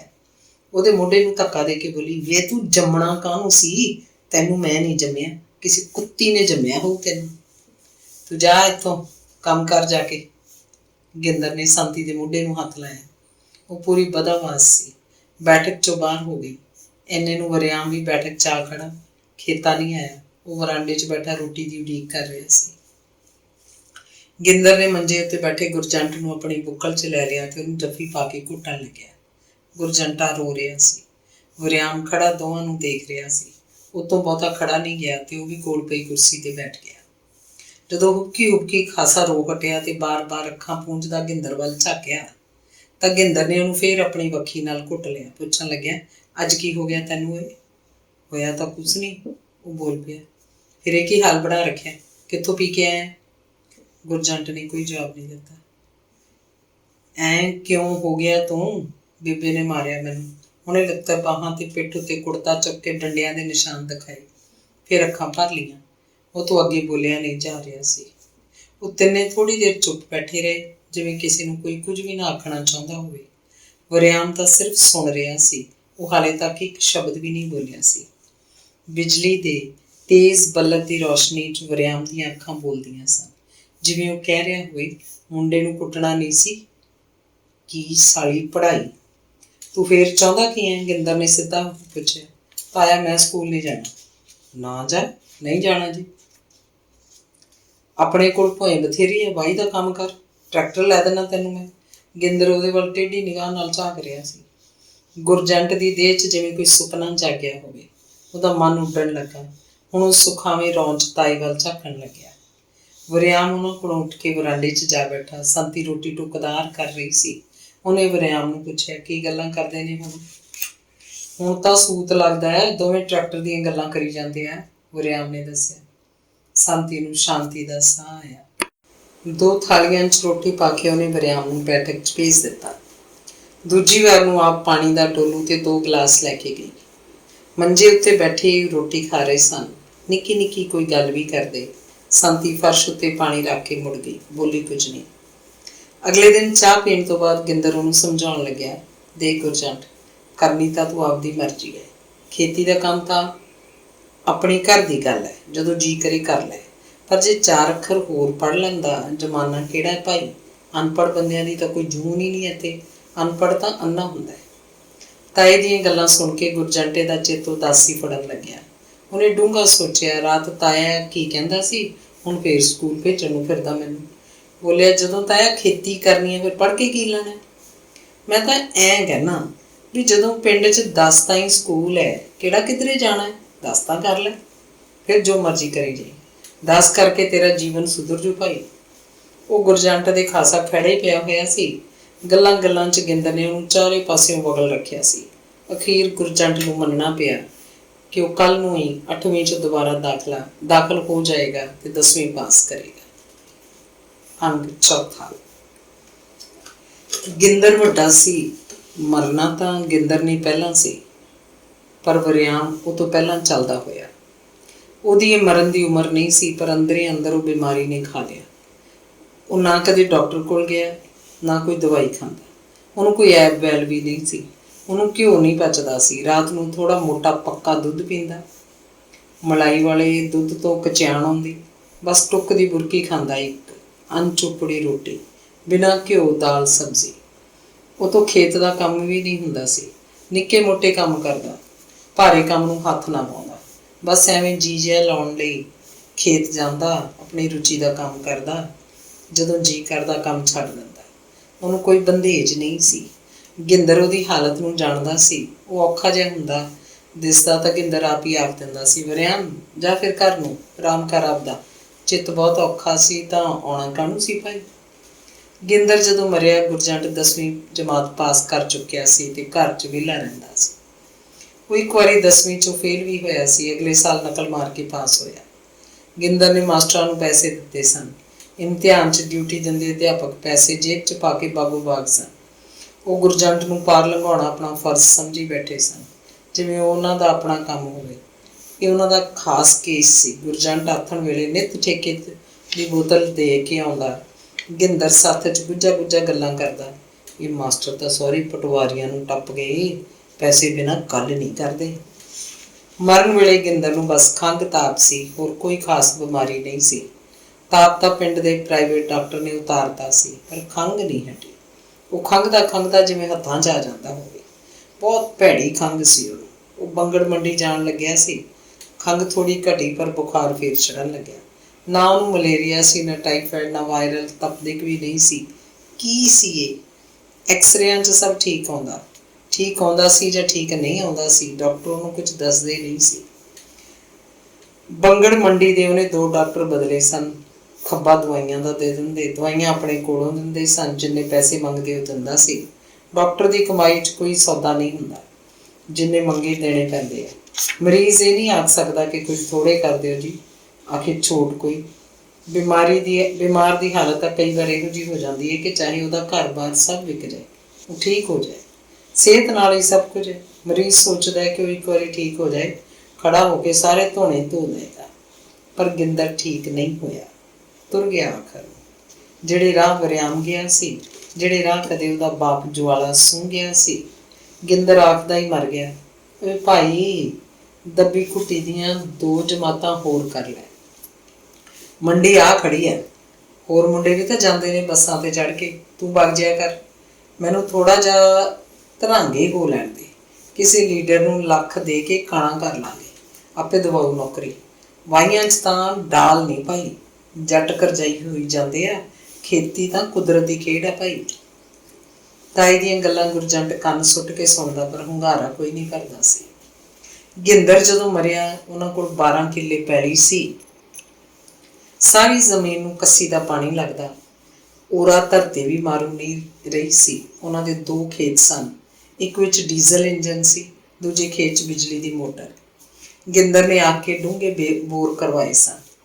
ਗਿੰਦਰ ਉਹ ਸਾਰੇ ਆਧਾਰ ਤਿਆਰ ਕਰ ਗਿਆ ਜਿਨ੍ਹਾਂ ਦੇ ਸਿਰ ਉੱਤੇ ਇੱਕ ਜੱਟ ਸਫਲ ਕਿਸਾਨੀ ਜੀਵਨ ਬਤੀਤ ਕਰ ਸਕਦਾ ਹੈ। ਪਹਿਲਾਂ ਤਾਂ ਉਹ ਤਿੰਨੇ ਭਰਾ ਖੇਤੀ ਦਾ ਕੰਮ ਰੋੜੀ ਜਾਂਦੇ ਸਨ। ਸੀਰੀ ਦੀ ਲੋੜ ਨਹੀਂ ਸੀ। ਖੇਤੀ ਦੇ ਕੰਮ 'ਚ ਗਿੰਦਰ ਦੀਆਂ ਵਿਉਂਤਾਂ ਕਾਮਯਾਬ ਰਹਿੰਦੀਆਂ ਸਨ। ਘਰ 'ਚ ਤੀਵੀਂ ਸੀ ਤਾਂ ਉਹ ਤਿੰਨੇ ਖੇਤਾਂ 'ਚ ਉੱਡਦੇ ਫਿਰਦੇ। ਔਰਤ ਘਰ ਦਾ ਬੰਨ ਹੁੰਦੀ ਹੈ। ਸੰਤੀ ਸੀ ਵੀ ਸੁਹੰਦਰੀ ਔਰਤ। ਸੰਤੀ ਤੇ ਗਿੰਦਰ ਆਪਸ 'ਚ ਸਲਾਹ ਮਸ਼ਵਰਾ ਕਰਕੇ ਘਰ ਦਾ ਤੇ ਖੇਤਾਂ ਦਾ ਤੋਰਾ ਤੋਰਦੇ ਸਨ। ਜਦੋਂ ਵਰਿਆਮ ਬਿਮਾਰ ਰਹਿਣ ਲੱਗਿਆ ਤੇ ਖੇਤਾਂ ਕੰਮਾਂ ਵਿੱਚ ਇੰਨੀ ਦਿਲਚਸਪੀ ਨਹੀਂ ਲੈਂਦਾ ਸੀ ਤਾਂ ਗਿੰਦਰ ਨੇ ਸੀਰੀ ਰਲਾ ਲਿਆ। ਗਿੰਦਰ ਆਪ ਚਾਹੇ ਦੇਹ ਵੇਲ ਕੇ ਕੰਮ ਕਰਦਾ ਸੀ, ਪਰ ਉਹਨੂੰ ਘਰ ਦੇ ਉਤਲੇ ਕੰਮ ਵੀ ਤਾਂ ਸਨ ਜਿਹੜੇ ਸੰਤੀ ਨਹੀਂ ਸੀ ਕਰ ਸਕਦੀ। ਇਹ ਕੰਮ ਬੰਦਿਆਂ ਦੇ ਹੀ ਕਰਨ ਦੇ ਹੁੰਦੇ। ਸੀਰੀ ਰਾਮਦਾਸੀਆਂ ਦਾ ਮੁੰਡਾ ਸੀ। ਉਮਰ ਚਾਹੇ 40 ਦੀ ਹੋਏਗੀ, ਪਰ ਉਹ ਖੇਤੀ ਦੇ ਕੰਮ 'ਚ ਪੂਰਾ ਹੰਢਿਆ ਹੋਇਆ ਕਾਮਾ ਸੀ। ਵੱਡੇ ਬੁੜਿਆਂ ਵਾਂਗ ਗਿੰਦਰ ਨੂੰ ਮੱਤਾਂ ਦਿੰਦਾ। ਉਹਦੀਆਂ ਗੱਲਾਂ ਗਿੰਦਰ ਦੇ ਮਨ ਗੁੱਡ ਜਾਂਦੀਆਂ। ਉਹ ਸੋਚਦਾ ਦਾਣੇ ਵੱਧ ਹੋਣਗੇ ਤਾਂ ਗੀਲੇ ਨੂੰ ਉਹਦਾ ਹਿੱਸਾ ਵੀ ਤਾਂ ਵੱਧ ਮਿਲੇਗਾ। ਗੀਲੇ ਸੀਰੀ ਦਾ ਫਸਲ 'ਚ 8ਵਾਂ ਹਿੱਸਾ ਸੀ। ਉਹ 2 ਵਕਤਾਂ ਦੀ ਰੋਟੀ ਤੇ ਚਾਹ ਪਾਣੀ ਦੀ ਗਿੰਦਰ ਦੇ ਘਰੋਂ ਖਾਂਦਾ। ਸੰਤੀ ਉਹਨੂੰ ਪੂਰਾ ਖਾਣ ਪੀਣ ਨੂੰ ਦਿੰਦੀ। ਕੋਈ ਦਰਿਆਂਤ ਨਹੀਂ ਰੱਖਦੀ ਸੀ। ਸਮਝਦੀ ਜਿਵੇਂ ਗੀਲਾ ਉਹਨਾਂ ਦੇ ਘਰ 'ਚ ਚੌਥਾ ਬੰਦਾ ਹੋਵੇ। ਗੀਲੇ ਦੀ ਬਹੂ ਵੀ ਤਾਂ ਸੰਤੀ ਕੋਲ ਆਉਂਦੀ ਜਾਂਦੀ ਸੀ। ਨਿੱਕਾ ਮੋਟਾ ਕੰਮ ਧੰਦਾ ਕਰ ਜਾਂਦੀ। ਜਦੋਂ ਆਉਂਦੀ ਕੁਝ ਨਾ ਕੁਝ ਲੈ ਕੇ ਹੀ ਜਾਂਦੀ। ਸੰਤੀ ਉਹਨੂੰ ਖਾਲੀ ਹੱਥ ਕਦੇ ਵੀ ਨਾ ਤੋਰਦੀ। ਗੀਲਾ ਚੁਸਤ ਬਹੁਤ ਸੀ। ਖੇਤੇ ਨੂੰ ਗਿੰਦਰ ਕੰਮ ਵਾਸਤੇ ਨਹੀਂ ਆਖਦਾ ਸੀ, ਨਾ ਹੀ ਕਿਸੇ ਵੇਲੇ ਉਹਨੂੰ ਟੋਕਦਾ ਵਰਜਦਾ। ਉਹ ਗੀਲੇ ਦੇ ਲੋਟ ਆ ਜਾਂਦਾ। ਗੀਲਾ ਖੇਤੇ ਨੂੰ ਨਾਲ ਜੋੜੀ ਰੱਖਦਾ, ਮਿੱਠਤ ਵੀ ਵਰਤਦਾ, ਨਾਲ ਗੱਲਾਂ ਵੀ ਬਹੁਤ ਮਾਰਦਾ। ਗੀਲਾ ਖੇਤੇ ਕਰਕੇ ਆਪ ਵੀ ਤਾਂ ਕੰਮਾਂ 'ਚ ਰੈਲਾ ਰਹਿੰਦਾ ਸੀ। ਗਿੰਦਰ ਨੇ ਇੱਕ ਭਈਆ ਵੀ ਰੱਖ ਲਿਆ ਸੀ। ਇਹ ਭਈਆ 18-20 ਸਾਲ ਦੀ ਉਮਰ 'ਚ ਇੱਧਰ ਪੰਜਾਬ 'ਚ ਆਇਆ ਸੀ। ਉਹ ਇੱਧਰੋਂ ਖੇਤੀ ਦਾ ਕੰਮ ਕਰਦਾ ਹੀ ਆਇਆ ਸੀ। ਪੌਣੇ 6 ਫੁੱਟ ਦਾ ਉਹਦਾ ਕੱਦ ਤੇ ਪਹਿਲਵਾਨਾਂ ਵਰਗਾ ਸੀ। ਪਹਿਲੇ ਦਿਨ ਹੀ ਉਹਨੇ ਆਪਣਾ ਨਾਮ ਭੀਮਾ ਦੱਸਿਆ ਸੀ। ਗਿੰਦਰ ਨੇ ਉਹਨੂੰ ਲਾਡ ਕੀਤਾ। ਵਾਹ ਓਏ ਭੀਮ ਸੈਨਾ, ਆ ਜਾ ਪਹਿਲਾਂ ਚਾਹ ਛੱਕ, ਆਪਾਂ ਖੇਤੀ ਦੇ ਕੰਮ ਦੀ ਮਹਾਭਾਰਤ ਲੜਾਈ ਛੇੜਨੀ ਹੈ। ਤੇਰਾ ਸਰੀਰ ਦੱਸਦਾ ਹੈ ਤੂੰ ਯੁੱਧ ਵਿੱਚ ਨਿਤਰੇਗਾ ਪੂਰਾ। हाँ सरदार जी, मैं उधर भी यही तीर चलाता आया हैगा। हमारी अपनी जमीन हैगी, बड़ा भाई यही काम करता हैगा, मैं फिर इधर आ गया। भीमे ने जवाब दिता सी ते हस के बोलिया सी। भीमा तो बहुत काम सारदा, वो तो इधरले रामदासियां दे मुंडियां नालों वाधू सी। माल ढांडा सारा साਂਭਣ ਲੱਗ ਪਿਆ। ਚਾਰਾ ਕੁਤਰਨ ਵਾਲੀ ਮਸ਼ੀਨ ਫੇਰਦਾ, ਅੱਕਦਾ ਥੱਕਦਾ ਨਹੀਂ ਸੀ। ਪਸ਼ੂਆਂ ਨੂੰ ਕੁਰਲੀਆਂ 'ਚ ਕੱਖ ਕੰਡਾ ਵੀ ਉਹੀ ਪਾਉਂਦਾ। ਮੱਝ ਦੀ ਧਾਰ ਸੰਤੀ ਆਪ ਕੱਢਦੀ ਤੇ ਦੁੱਧ ਬਾਅਦ ਸਾਂਭਦੀ।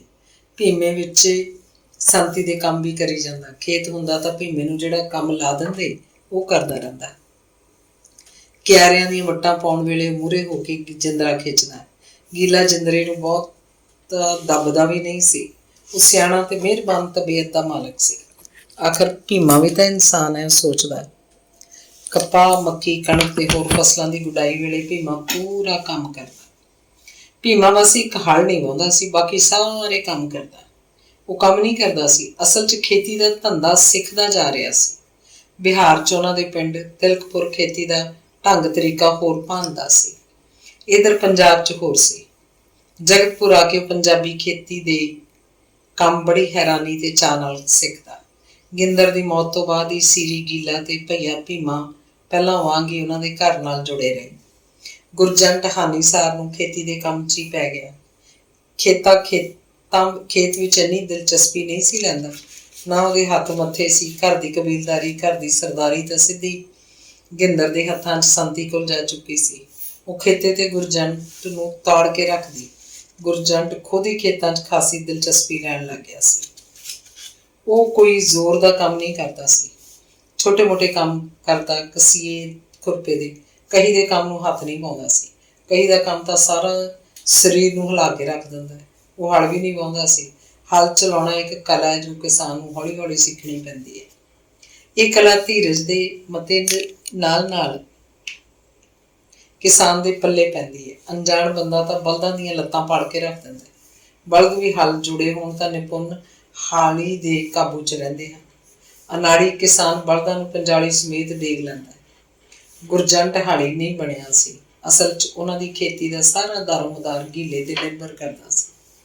ਗਿੰਦਰ ਦੀ ਮੌਤ ਤੋਂ ਬਾਅਦ ਗੀਲੇ ਸੀਰੀ ਦੀ ਇੱਜ਼ਤ ਬਹੁਤ ਵੱਧ ਚੁੱਕੀ ਸੀ। ਗਿੰਦਰ ਦੀ ਮੌਤ ਤੋਂ ਬਾਅਦ ਅਗਲੇ ਸਾਲ ਉਹਨਾਂ ਦੇ ਘਰ 'ਚ ਓਨੇ ਦਾਣੇ ਹੀ ਆਏ ਜਿੰਨੇ ਗਿੰਦਰ ਵੇਲੇ ਆਇਆ ਕਰਦੇ ਸੀ। ਘਰ 'ਚ ਸਭ ਕੁਝ ਸੀ, ਬਸ ਇਸ ਘਰ ਦਾ ਨਿਰਮਾਤਾ ਗਿੰਦਰ ਨਹੀਂ ਸੀ। ਅੰਗ ਪੰਜਵਾਂ। ਖੇਤਾਂ ਅਣਹੋਇਆ ਜਿਹਾ ਘਰ ਦਾ ਜੀ ਸੀ। ਉਹਦੀ ਕੋਈ ਖਾਸ ਦੱਸ ਪੁੱਛ ਨਹੀਂ ਸੀ। ਘਰ 'ਚ ਤਾਂ ਬਸ ਰੋਟੀ ਖਾਂਦਾ ਸੀ ਤੇ ਮੰਜੀ ਲੈ ਕੇ ਪਰਾਂ ਕਿਧਰੇ ਸੌਂ ਜਾਂਦਾ। ਭੀਮੇ ਨਾਲ ਨਿੱਕੀ ਮੋਟੀ ਗੱਲ ਕਰਦਾ। ਗੀਲਾ ਸੀਰੀ ਖੇਤੇ ਨੂੰ ਗੱਲਾਂ ਬਾਤਾਂ ਵਿੱਚ ਹੀ ਖੇਤ ਨੂੰ ਲੈ ਜਾਂਦਾ ਤੇ ਗੱਲੀ ਬਾਤੀ ਉਹਨੂੰ ਆਪਣੇ ਨਾਲ ਕੰਮ ਨੂੰ ਜੋੜ ਲੈਂਦਾ। ਉਹ ਆਪਣਾ ਦਿਲ ਧਰਨ ਲਈ ਹੀ ਗੀਲੇ ਨਾਲ ਕੰਮ ਕਰਦਾ ਸੀ, ਨਹੀਂ ਤਾਂ ਕੀ ਸੀ ਉਹਦਾ ਇਸ ਘਰ 'ਚ। ਘਰ ਜਾ ਕੇ ਤਾਂ ਉਹ ਨਿਰਾਦਰਾ ਰਹਿੰਦਾ। ਭੀਮਾ ਹੀ ਉਹਨੂੰ ਰੋਟੀ ਪਾਣੀ ਦਿੰਦਾ। ਸੰਤੀ ਉਹਨੂੰ ਮਸਾਂ ਕਦੇ ਹੀ ਬੁਲਾਉਂਦੀ। ਉਦੋਂ ਹੀ ਗੱਲ ਕਰਦੀ ਜਦੋਂ ਉਹਨੂੰ ਝਿੜਕਣਾ ਹੁੰਦਾ ਜਾਂ ਨੌਕਰਾਂ ਵਾਂਗੂ ਉਹਨੂੰ ਕਿਸੇ ਕੰਮ ਨੂੰ ਕਹਿਣਾ ਹੁੰਦਾ। ਘਰ 'ਚ ਤਾਂ ਮਾਂ ਪੁੱਤ ਦੀ ਪੁੱਗਦੀ। ਅਸਲ 'ਚ ਤਾਂ ਗੁਰਜੰਟਾ ਹੀ ਸਰਦਾਰ ਬਣਿਆ ਰਹਿੰਦਾ ਸੀ। ਉਹ ਜ਼ਿੱਦ ਕਰਕੇ ਸੰਤੀ ਤੋਂ ਆਪਣੀ ਗੱਲ ਮਨਵਾ ਲੈਂਦਾ। ਸੰਤੀ ਭੌਂਕਦੀ ਰਹਿ ਜਾਂਦੀ। ਹੁਣ ਪੂਰਾ ਘੁਕਰਿਆ ਹੋਇਆ ਜਵਾਨ ਸੀ। ਸੰਤੀ ਪਹਿਲਾਂ ਵਾਂਗ ਉਹਨੂੰ ਮਾਰ ਵੀ ਨਹੀਂ ਸਕਦੀ ਸੀ, ਨਾ ਹੀ ਸੰਤੀ 'ਚ ਹੱਥ ਚੁੱਕਣ ਦੀ ਕੋਈ ਪਹੁੰਚ ਰਹਿ ਗਈ ਸੀ। ਗੁਰਜੰਟ ਬਸ ਇੱਕ ਗੀਲੇ ਦੀ ਗੱਲ ਮੰਨਦਾ। ਖੇਤੀ ਦੇ ਕੰਮ 'ਚ ਗੀਲਾ ਜਿਵੇਂ ਗੁਰਜੰਟ ਦਾ ਗੁਰੂ ਹੋਵੇ। ਉਹ ਗੀਲੇ ਤੋਂ ਖੇਤੀ ਦੇ ਗੁੱਝੇ ਭੇਦ ਸਿੱਖਦਾ ਵੀ ਜਾ ਰਿਹਾ ਸੀ। ਇੰਜਣ ਵਾਲਾ ਖੇਤ ਤੇ ਮੋਟਰ ਵਾਲਾ ਖੇਤ ਵਧੀਆ ਫਸਲਾਂ ਕੱਢਦੇ। ਗਿੰਦਰ ਬੁੜੇ ਦਾ ਦਿਮਾਗ ਤਿੱਖਾ ਸੀ। ਉਹ ਸਕੀਮੀ ਬੰਦਾ ਸੀ, ਪੜ੍ਹਿਆ ਲਿਖਿਆ ਨੂੰ ਮਾਤ ਪਾਉਂਦਾ। ਉਹਨਾਂ ਦੀ ਆਪਣੀ ਜ਼ੱਦੀ ਜ਼ਮੀਨ ਦਾ ਸਿਰਫ 20 ਵਿਗੇ ਸੀ। ਇਹ ਜਿਹੜੀ 12 ਕਿੱਲੇ ਹੁਣ ਇਹਨਾਂ ਕੋਲ ਸੀ, ਇਹ ਸਭ ਗਿੰਦਰ ਦੀਆਂ ਵਿਉਂਤਾਂ ਸਨ, ਗਿੰਦਰ ਦੀਆਂ ਕਿਰਸਾਂ ਸਨ। 12 ਕਿੱਲੇ ਪਹਿਲਾਂ ਇਕੱਠੀ ਕਿੱਥੇ ਸੀ। ਜਿੰਨੀ ਵੀ ਜ਼ਮੀਨ ਉਹ ਬਹਿ ਲੈਂਦਾ ਉਹ ਕਈ ਪਾਸੇ ਸੀ। 1 ਕਿੱਲਾ ਕਿਸੇ ਪਾਸੇ, 2 ਕਿੱਲੇ ਹੋਰ ਪਾਸੇ, 12 ਕਿੱਲੇ ਪੂਰੀ ਕਰਕੇ ਫਿਰ ਉਹ ਜ਼ਮੀਨ ਦੇ ਤਬਾਦਲੇ ਕਰਨ ਲੱਗਿਆ। ਹੋਰ ਬਹਿ ਲੈਣੀ ਛੱਡ ਦਿੱਤੀ। ਉਹਦਾ ਅੰਤਮ ਫੈਸਲਾ ਸੀ ਇਕੱਲੇ ਮੁੰਡੇ ਨੂੰ ਹੁਣੇ 12 ਕਿੱਲੇ ਮੁੱਕਦੀ ਨਹੀਂ। ਹੁਣ ਤਾਂ ਇੰਨੀ ਨੂੰ ਬਸ ਗੁਰਜੰਟ ਸਾਂਭਣ ਵਾਲਾ ਬਣੇ। ਆਖਦਾ, ਅਸੀਂ ਤੇਰੀ 12 ਕਿੱਲੇ ਇਕੱਠੀ ਕਰਤੀ ਪੁੱਤ, ਅਸੀਂ ਤਾਂ ਕਿਸੇ ਨੇ ਰਹਿਣਾ ਨਹੀਂ। ਆਪਣੀ ਸਿਆਣਪ ਵਰਤੀ, ਕਮਾਈ ਕਰੇਗਾ ਤਾਂ 12 ਦੀ 20 ਬਣਾ ਲੈ। 20 ਕਿੱਲੇ ਨੂੰ ਤਾਂ ਫਿਰ ਟਰੈਕਟਰ ਚਾਹੀਦਾ ਤਾਇਆ, ਗੁਰਜੰਟ ਲੱਚੜ ਕੇ ਆਖਦਾ। ਟਰੈਕਟਰ ਨੂੰ ਤਾਂ 12 ਹੀ ਬਹੁਤ ਹੈ, ਗਿੰਦਰ ਜਵਾਬ ਦਿੰਦਾ। ਟਰੈਕਟਰ ਫਿਰ? ਗੁਰਜੰਟ ਦਾ ਸੁਪਨਾ ਜਾਗਦਾ। ਉਹ ਟਰੈਕਟਰ ਵੀ ਆ ਜੂ ਕਦੇ ਭਾਈ, ਜਿਵੇਂ 12 ਕਿੱਲੇ ਬਣ ਗਏ ਇਵੇਂ ਕਦੇ ਟਰੈਕਟਰ ਬਣ ਜੂ। ਹੁਣ ਗਾਹਾਂ ਤੇਰੀ ਹਿੰਮਤ ਹੈ। ਗਿੰਦਰ ਉਹਨੂੰ ਭਵਿੱਖ ਲਈ ਤਿਆਰ ਕਰਦਾ। ਗਿੰਦਰ ਨੇ 2 ਖੇਤ ਬਣਾ ਦਿੱਤੇ ਸਨ। ਇੱਕ ਟੱਕ 5 ਕਿੱਲੇ ਦਾ ਜਿਸ 'ਚ ਇੰਜਣ ਸੀ, ਦੂਜਾ ਟੱਕ 7 ਕਿੱਲੇ ਦਾ ਜਿਸ 'ਚ ਮੋਟਰ ਸੀ। ਦੋਵੇਂ ਖੇਤਾਂ ਦੇ ਨਾਮ ਵੀ ਫਿਰ ਤਾਂ ਇਹੀ ਪੈਣ ਲੱਗੇ ਸਨ, ਇੰਜਣ ਵਾਲੀ, ਮੋਟਰ ਵਾਲੀ, ਜਾਂ ਇੰਜਣ ਤੇ ਮੋਟਰ ਹੀ। ਗੀਲੇ ਨੇ ਹੀ ਉਹਨੂੰ ਸਲਾਹ ਦਿੱਤੀ ਕਿ ਹੁਣ ਤਾਂ ਟਰੈਕਟਰ ਲੈ ਹੀ ਲਿਆ, ਟਰੈਕਟਰ ਬਗੈਰ ਸਰਦਾ ਨਹੀਂ। ਬਲਦਾਂ ਦੀ ਵਾਹੀ ਦੇ ਤਾਂ ਜ਼ਮੀਨ ਉੱਤੋਂ ਦੀ ਪਈ ਰਹਿੰਦੀ ਹੈ। ਬਲਦਾਂ ਵਾਲਾ ਹਲ ਇੰਨੀ ਜ਼ਮੀਨ ਨੂੰ ਕਿਉਂ ਢੀ ਨਹੀਂ ਸਕਦਾ। ਗੀਲੇ ਨੇ ਆਖਿਆ ਸੀ, ਨਾਲੇ ਭਾਈ ਟਰੈਕਟਰ ਦੀ ਤਾਂ ਸ਼ਾਨ ਹੈ, ਟਰੈਕਟਰ ਵਾਲਾ ਘਰ ਸਰਦਾਰਾਂ ਦਾ ਘਰ ਲੱਗਦਾ ਹੈ। ਟਰੈਕਟਰ ਨੂੰ ਤਾਂ ਲੱਖਾਂ ਰੁਪਏ ਚਾਹੀਦੇ, ਕਿੱਥੋਂ ਆਉਣਗੇ? ਗੁਰਜੰਟ ਨੇ ਫਿਕਰ ਕੀਤਾ। ਟਰੈਕਟਰ ਤਾਂ 5-5 ਕਿੱਲਿਆਂ ਵਾਲੇ ਲਈ ਫਿਰਦੇ ਆ ਯਾਰ, ਤੂੰ ਤਾਂ 12 ਕਿੱਲਿਆਂ ਦਾ ਮਾਲਕ ਹੈ। ਤੇਰਾ ਮਤਲਬ ਕਰਜ਼ਾ ਮਿਲ ਜਾਂਦਾ ਟਰੈਕਟਰ ਨੂੰ? ਬੈਂਕ ਵਾਲੇ ਤਾਂ ਚੁੱਕੀ ਫਿਰਦੇ ਆ ਪੈਸੇ। ਟਰੈਕਟਰਾਂ ਵਾਲੇ ਕਹਿੰਦੇ ਆਪ ਸਭ ਬੰਦੋਬਸਤ ਕਰ ਦਿੰਦੇ ਆ ਕਰਜ਼ਾ ਦਿਵਾਉਣ ਦਾ। ਅੱਛਾ, ਲੋਨ ਦੀ ਗੱਲ ਕਰਦਾ ਤੂੰ? ਇਹ ਤਾਂ ਨਹੀਂ ਮੈਂ ਕਰਦਾ। ਕਿਉਂ, ਕੀ ਹਰਜ ਹੈ? ਕਿਸ਼ਤਾਂ ਭਰਨੀਆਂ ਬਹੁਤ ਮੁਸ਼ਕਿਲ ਆ ਭਾਈ ਸਾਹਿਬ, ਕਿਸ਼ਤਾਂ ਮੁੜਦੀਆਂ ਨਹੀਂ, ਬੈਂਕਾਂ ਵਾਲੇ ਮੂਡ ਚੜਾ ਦਿੰਦੇ ਆ। ਤੰਗ ਹੋਇਆ ਜੱਟ ਖੁਦਕੁਸ਼ੀ ਕਰਦਾ। ਫਿਰ ਤੇਰੇ ਸਾਹਮਣੇ ਸਭ ਹੋਈ ਜਾਂਦਾ। ਕਿੰਨੇ ਜੱਟ ਸਲਫਾਸਾਂ ਖਾ ਖਾ ਕੇ ਜਾਂ ਸਪਰੇਆਂ ਪੀ ਕੇ ਮਰ ਗਏ, ਬੈਂਕ ਦੇ ਕਰਜ਼ੇ ਥੱਲੇ ਦੱਬੇ ਹੋਏ। ਨਾ ਵੇ, ਇਹ ਨਹੀਂ। ਗੁਰਜੰਟ ਨੇ ਕੰਨਾਂ ਨੂੰ ਹੱਥ ਲਾਇਆ। ਦੇਖ ਲੈ ਭਾਈ ਗੁਰਜੰਟ ਕਿਵੇਂ ਕਰਨਾ ਹੈ, ਪਰ ਟਰੈਕਟਰ ਤਾਂ ਜ਼ਰੂਰੀ ਹੈ। ਗੀਲਾ ਕੀ ਆਖਦਾ ਫਿਰ? ਗੁਰਜੰਟ ਦੀਆਂ ਗੱਲਾਂ ਸੱਚੀਆਂ ਸਨ। ਪਿੰਡ 'ਚ 15-16 ਟਰੈਕਟਰ ਹੋ ਚੁੱਕੇ ਸਨ। ਕੁਝ ਟਰੈਕਟਰ ਤਾਂ ਵੱਡੇ ਘਰਾਂ ਕੋਲ ਸਨ, ਜਿਨ੍ਹਾਂ ਕੋਲ 30-30, 40-40 ਕਿੱਲੇ ਜ਼ਮੀਨ ਸੀ। ਕੁਝ ਛੋਟੇ ਕਿਸਾਨ ਸਨ, ਪਰ ਟਰੈਕਟਰ ਮਾਲਕ ਸਨ। ਇਹਨਾਂ ਕੋਲ 5-7 ਕਿੱਲਿਆਂ ਤੋਂ ਵੱਧ ਨਹੀਂ ਸੀ। ਇਹ ਦੂਜਿਆਂ ਦੀ ਜ਼ਮੀਨ ਹਿੱਸੇ ਠੇਕੇ 'ਤੇ ਲੈ ਕੇ ਵਾਹੁੰਦੇ ਬੀਜਦੇ। ਕੁਝ ਟਰੈਕਟਰ ਮਾਲਕ ਅਜਿਹੇ ਵੀ ਸਨ ਜਿਹੜੇ ਟਰੈਕਟਰਾਂ ਨੂੰ ਕਿਰਾਏ ਉੱਤੇ ਲੈ ਕੇ ਜਾਂਦੇ, ਕਿਰਾਏ ਦੀ ਜ਼ਮੀਨ ਵਾਹ ਕੇ ਖਾਸਾ ਕਮਾ ਲੈਂਦੇ ਸਨ। ਗੁਰਜੰਟ ਵੀ ਕਦੇ ਕਦੇ ਕਿਰਾਏ ਦਾ ਟਰੈਕਟਰ ਲੈ ਕੇ ਆਉਂਦਾ। ਬਲਦਾਂ ਨਾਲੋਂ ਕੰਮ ਛੇਤੀ ਮੁੱਕ ਜਾਂਦਾ। ਪਿੰਡ 'ਚ ਕੁਝ ਟਰੈਕਟਰ ਮਾਲਕ ਗੁਰਜੰਟ ਦੇ ਮਿੱਤਰ ਬੇਲੀ ਵੀ ਸਨ। ਉਹਨਾਂ ਦੇ ਟਰੈਕਟਰਾਂ ਉੱਤੇ ਉਹ ਸ਼ੌਕ ਨਾਲ ਹੀ ਟਰੈਕਟਰ ਚਲਾਉਣਾ ਸਿੱਖ ਗਿਆ।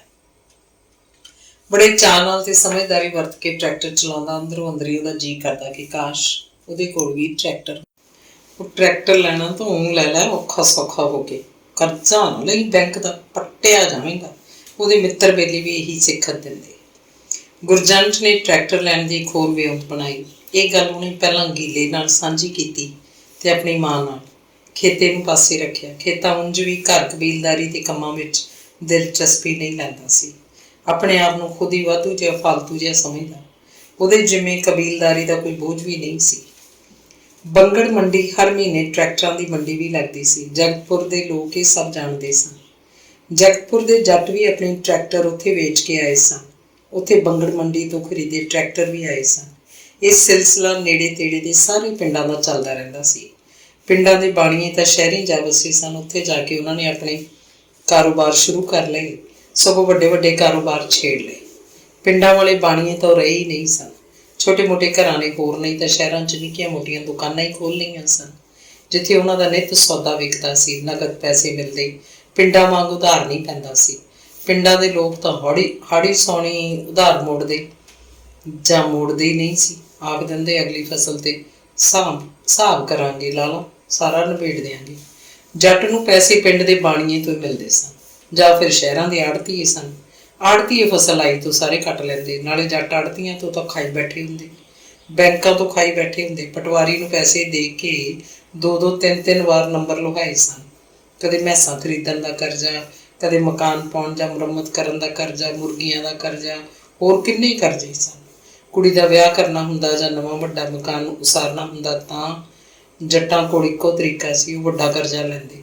ਟਰੈਕਟਰ ਦਾ ਕਰਜ਼ਾ, 2.5-3 ਲੱਖ ਰੁਪਏ ਦਾ ਕਰਜ਼ਾ। ਹੁਣ ਨਗਦ ਪੈਸਾ ਤਾਂ ਬੈਂਕ ਤੋਂ ਮਿਲਦਾ ਨਹੀਂ ਸੀ। ਕਰਜ਼ੇ ਦਾ ਚੈੱਕ ਸਿੱਧਾ ਡੀਲਰ ਨੂੰ ਜਾਂਦਾ। ਬੈਂਕਾਂ ਨੇ ਤੇ ਸਰਕਾਰ ਨੇ ਵੀ ਇਹ ਚੈੱਕ ਸਿਸਟਮ ਇਸ ਕਰਕੇ ਸ਼ੁਰੂ ਕੀਤਾ ਸੀ ਤਾਂ ਕਿ ਟਰੈਕਟਰ ਸਿੱਧਾ ਜੱਟ ਦੇ ਘਰ ਜਾਵੇ। ਨਗਦ ਪੈਸਾ ਤਾਂ ਹੋਰ ਕੰਮਾਂ 'ਚ ਖਰਚ ਕਰ ਲਏਗਾ। ਟਰੈਕਟਰ ਕੀ ਹੈ, ਨਾ ਹੀ ਖਰੀਦੇ। ਪਰ ਲੋੜਵੰਦ ਕਿਸਾਨ ਨੂੰ ਟਰੈਕਟਰ ਦੀ ਲੋੜ ਨਹੀਂ ਸੀ, ਪੈਸੇ ਦੀ ਲੋੜ ਸੀ। ਉਹਨੇ ਤਾਂ ਕੁੜੀ ਦਾ ਵਿਆਹ ਕਰਨਾ ਹੁੰਦਾ, ਸਮਾਜ 'ਚ ਨੱਕ ਰੱਖਣਾ ਸੀ, ਜਾਂ ਪਿੰਡ 'ਚ ਜਿਹਾ ਪੱਕਾ ਤੇ ਚੁਬਾਰਿਆਂ ਵਾਲਾ ਮਕਾਨ ਉਸਾਰਨਾ ਹੁੰਦਾ, ਜਿਹੋ ਜਿਹਾ ਹਵੇਲੀ ਨੁਮਾ ਮਕਾਨ ਆਂਢ ਗੁਆਂਢ 'ਚ ਹੋਰ ਕਿਸੇ ਸ਼ਰੀਕ ਜੱਟ ਦਾ ਨਾ ਹੋਵੇ। ਫਿਰ ਇੱਕੋ ਤਰੀਕਾ ਸੀ, ਉਹ ਡੀਲਰ ਤੋਂ ਨਵਾਂ ਟਰੈਕਟਰ ਲੈ ਆਉਂਦਾ। ਬੈਂਕ ਦਾ ਚੈੱਕ ਡੀਲਰ ਨੂੰ ਮਿਲ ਚੁੱਕਿਆ ਹੁੰਦਾ। ਘਰ ਆ ਕੇ ਖੜੇ ਟਰੈਕਟਰ ਨੂੰ ਕਈ ਵਾਰ ਹਫ਼ਤਾ 10 ਦਿਨ ਵੀ ਨਾ ਲੰਘੇ ਹੁੰਦੇ। ਕਦੇ ਕਦੇ ਤਾਂ ਅਗਲੇ ਦਿਨ ਹੀ ਨਵਾਂ ਟਰੈਕਟਰ ਬੰਗੜ ਮੰਡੀ ਪਹੁੰਚ ਜਾਂਦਾ। ਛੇਤੀ ਨਗਦ ਪੈਸਾ ਝੋਲੀ ਪਵਾਉਣ ਦੇ ਲਾਲਚ 'ਚ ਜੱਟ 40-40, 50-50 ਹਜ਼ਾਰ ਦਾ ਘਾਟਾ ਪਾ ਕੇ ਵੀ ਬਿਲਕੁਲ ਨਵਾਂ ਟਰੈਕਟਰ ਨਵਾਂ ਨੁੱਕ ਐਨ ਅਣਲੱਗ ਵੇਚ ਦਿੰਦੇ। ਮੱਝਾਂ ਤੇ ਊਠ ਘੋੜਿਆਂ ਦੀ ਦਲਾਲੀ ਵਾਂਗ ਹੁਣ ਲੋਕ ਟਰੈਕਟਰਾਂ ਤੇ ਸਕੂਟਰ ਮੋਟਰਸਾਈਕਲਾਂ ਦੀ ਦਲਾਲੀ ਕਰਨ ਲੱਗੇ ਸਨ। ਉਸ ਸਾਲ ਗੁਰਜੰਟ ਨੂੰ ਚੰਗਾ ਝੋਨਾ ਹੋਇਆ ਸੀ। ਭਾਅ ਵੀ ਵਧੀਆ ਲੱਗਿਆ। ਉਹ ਐਨ ਸੁਕਾ ਕੇ ਰੋੜਾ ਵਾਂਗ ਖੜਕਦਾ ਝੋਨਾ ਮੰਡੀ 'ਚ ਲੈ ਕੇ ਗਿਆ। ਇੰਜਣ ਉੱਤੇ ਐਤਕੀ ਸਾਰਾ ਝੋਨਾ ਹੀ ਸੀ। ਉੱਥੇ ਹੋਰ ਕੋਈ ਫਸਲ ਨਹੀਂ ਬੀਜੀ ਗਈ ਸੀ। ਮੋਟਰ ਉੱਤੇ 1 ਕਿੱਲਾ ਛੱਡ ਕੇ ਬਾਕੀ ਸਭ ਝੋਨਾ ਹੀ ਝੋਨਾ। ਇਸ 1 ਕਿੱਲੇ 'ਚ ਪਸ਼ੂਆਂ ਨੂੰ ਕੱਖ ਬੀਜੇ ਗਏ ਜਾਂ ਫਿਰ ਬਿੱਗਾ ਕੁ ਮੱਕੀ ਸੀ। ਸਿਆਲਾਂ ਨੂੰ ਮੱਕੀ ਤਾਂ ਜ਼ਰੂਰੀ ਸੀ। ਖਾਣ ਨੂੰ ਛਲੀਆਂ ਹੋ ਗਈਆਂ, ਖੱਸੀ ਟਾਂਡੇ ਉਹਨਾਂ ਨੇ ਪਸ਼ੂਆਂ ਨੂੰ ਚਾਰ ਲਏ ਸਨ। ਗੁਰਜੰਟ ਨੇ ਕੁਝ ਪੈਸਾ ਬੈਂਕ 'ਚ ਵੀ ਰੱਖਿਆ ਹੋਇਆ ਸੀ। ਫਿਰ ਵੀ ਉਹ ਪੜ੍ਹਿਆ ਲਿਖਿਆ ਮੁੰਡਾ ਸੀ ਤੇ ਫਿਰ ਭਤੀਜਾ ਕਿਹਦਾ ਸੀ। ਗਿੰਦਰ ਤਾਂ ਪੜ੍ਹਿਆ ਲਿਖਿਆ ਦੇ ਵੀ ਕੰਨ ਕੁਤਰਦਾ ਹੁੰਦਾ। ਹੇਮਰਾਜ ਆੜਤੀਏ ਨਾਲ ਇਸ ਸਾਲ ਹਿਸਾਬ ਕਿਤਾਬ ਸਾਫ਼ ਸੀ। ਆੜਤੀਏ ਦੀ ਬਹੀ 'ਚ ਗੁਰਜੰਟ ਜਿਵੇਂ ਕੋਈ ਨਾਵਾਂ ਨਹੀਂ ਸੀ। ਹੇਮਰਾਜ ਉਹਨਾਂ ਦੇ ਪਿੰਡ ਜਗਤਪੁਰ ਦਾ ਹੀ ਸਿਰ ਕੱਢ ਸੇਠ ਸੀ, ਚੰਗੀ ਗਿੱਲ ਵਾਲਾ ਆੜਤੀਆ। ਉਹਨੇ ਕਦੇ ਗੁਰਜੰਟ ਨੂੰ ਜਵਾਬ ਨਹੀਂ ਦਿੱਤਾ ਸੀ। ਜਿੰਨਾ ਮਰਜ਼ੀ ਲੈ ਆਉਂਦਾ ਹੇਮਰਾਜ ਉਹਨੂੰ ਖੁਸ਼ ਕਰਕੇ ਤੋਰਦਾ। ਪਹਿਲਾਂ ਗਿੰਦਰ ਨਾਲ ਉਹਦਾ ਚੰਗਾ ਵਿਹਾਰ ਚੱਲਦਾ ਰਿਹਾ ਸੀ, ਹੁਣ ਗੁਰਜੰਟ ਦਾ ਵੀ ਉਹੀ ਸੁਭਾਅ ਸੀ। ਗੁਰਜੰਟ ਜਦੋਂ ਵੀ ਬੰਗੜ ਮੰਡੀ ਜਾਂਦਾ ਹੇਮਰਾਜ ਨੂੰ ਮਿਲ ਕੇ ਆਉਂਦਾ। ਉਹਦੇ ਨਾਲ ਉਹ ਘਰ ਕਬੀਲਦਾਰੀ ਦੀਆਂ ਸਾਰੀਆਂ ਗੱਲਾਂ ਕਰ ਲੈਂਦਾ। ਹੇਮਰਾਜ ਦਾ ਮਸ਼ਵਰਾ ਉਹਦੇ ਪੱਖ 'ਚ ਜਾਂਦਾ ਸੀ, ਉਹਨੂੰ ਫਾਇਦਾ ਹੁੰਦਾ। ਸੰਤੀ ਕਦੇ ਇਕੱਲੀ ਬੰਗੜ ਮੰਡੀ ਜਾਂਦੀ ਤਾਂ ਲੋੜ ਪਈ ਤੋਂ ਜਿੰਨੇ ਪੈਸੇ ਮਰਜ਼ੀ ਹੇਮਰਾਜ ਦੀ ਦੁਕਾਨ ਤੋਂ ਫੜ ਲੈਂਦੀ। ਹੇਮਰਾਜ ਸਗੋਂ ਚਾਹ ਪਾਣੀ ਵੀ ਪਿਆਉਂਦਾ, ਆਖਦਾ ਸਾਰਨੀਏ ਰੋਟੀ ਦਾ ਵੇਲਾ ਹੈ, ਘਰੇ ਜਾਇਆ, ਤੈਨੂੰ ਤਾਂ ਜਾਣਦੀ ਹੈ, ਤੇ ਜੇ ਤੇਰੇ ਨਾਲ ਹੈ ਕੋਈ ਤਾਂ ਉਹਨੂੰ ਵੀ ਲੈ ਜਾ, ਆਪਣਾ ਤਾਂ ਪਿੰਡ ਦਾ ਭਾਈਚਾਰਾ ਸੰਤ ਕੁਰੇ। ਬਾਣੀਆਂ ਦੂਰ ਦੀ ਸੋਚਦਾ ਹੈ, ਦੇਖਣ ਨੂੰ ਚਾਹੇ ਮਿੱਠਾ ਤੇ ਭੋਲਾ ਭਾਲਾ ਜਿਹਾ ਲੱਗੇ, ਪਰ ਨਿਗਾਹ ਉਹਦੀ ਤਿੱਖੀ ਹੁੰਦੀ ਹੈ। ਜੱਟ ਨਾਲ ਹਰ ਵਿਹਾਰ 'ਚੋਂ ਕਮਾਉਂਦਾ ਹੀ ਕਮਾਉਂਦਾ ਹੈ।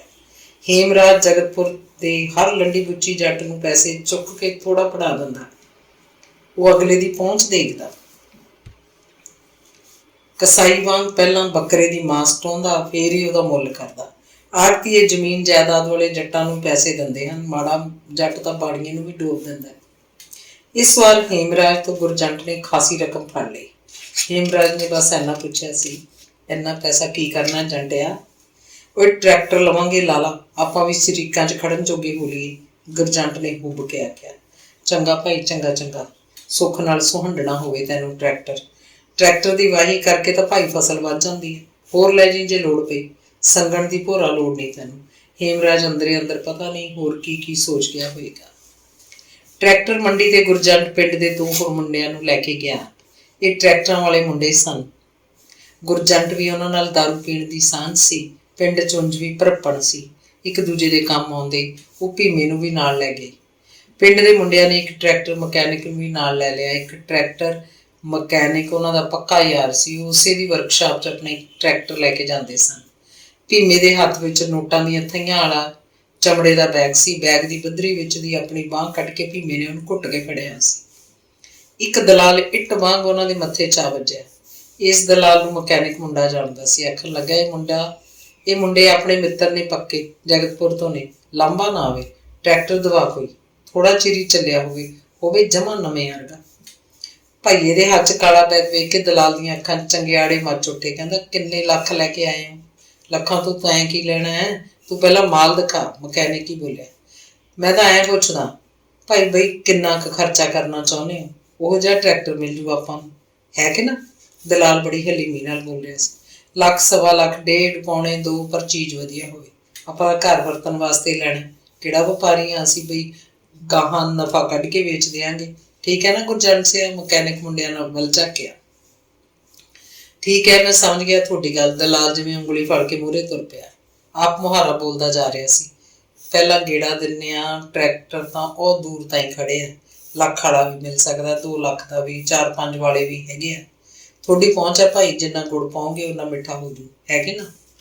ਭਾਂਤ ਦੇ ਟਰੈਕਟਰ ਸਨ। ਮਾਲਕ ਗਾਹਕਾਂ ਨੂੰ ਉਡੀਕ ਰਹੇ ਸਨ। ਉੱਪਰੇ ਬੰਦੇ ਵੱਲ ਤੇ ਨਾਲ ਦਲਾਲ ਨੂੰ ਵੇਖ ਕੇ ਹਸਰਤ ਭਰੀਆਂ ਨਿਗਾਹਾਂ ਨਾਲ ਝਾਕਦੇ, ਜਿਵੇਂ ਆਪਣੇ ਟਰੈਕਟਰ ਵੇਚ ਕੇ ਉਹ ਛੇਤੀ ਵਿਹਲੇ ਹੋ ਜਾਣਾ ਚਾਹੁੰਦੇ ਹੋ।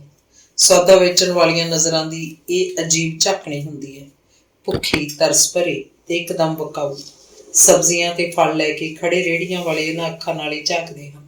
ਕਚਹਿਰੀਆਂ 'ਚ ਬੈਠੇ ਵਕੀਲਾਂ ਦੀਆਂ ਵੀ ਸ਼ਾਇਦ ਇਹੀ ਅੱਖਾਂ ਹੁੰਦੀਆਂ ਹੋਣਗੀਆਂ। ਤੇ ਪੰਜਾਬ ਕਿਸਾਨੀ ਦਾ ਨਿੱਘਰਦਾ ਰੂਪ ਹੈ ਇਹ ਟਰੈਕਟਰ ਮੰਡੀ, ਖੇਤੀ ਧੰਦੇ ਦਾ ਨਿਰਬਸਤਰ ਜਲੂਸ।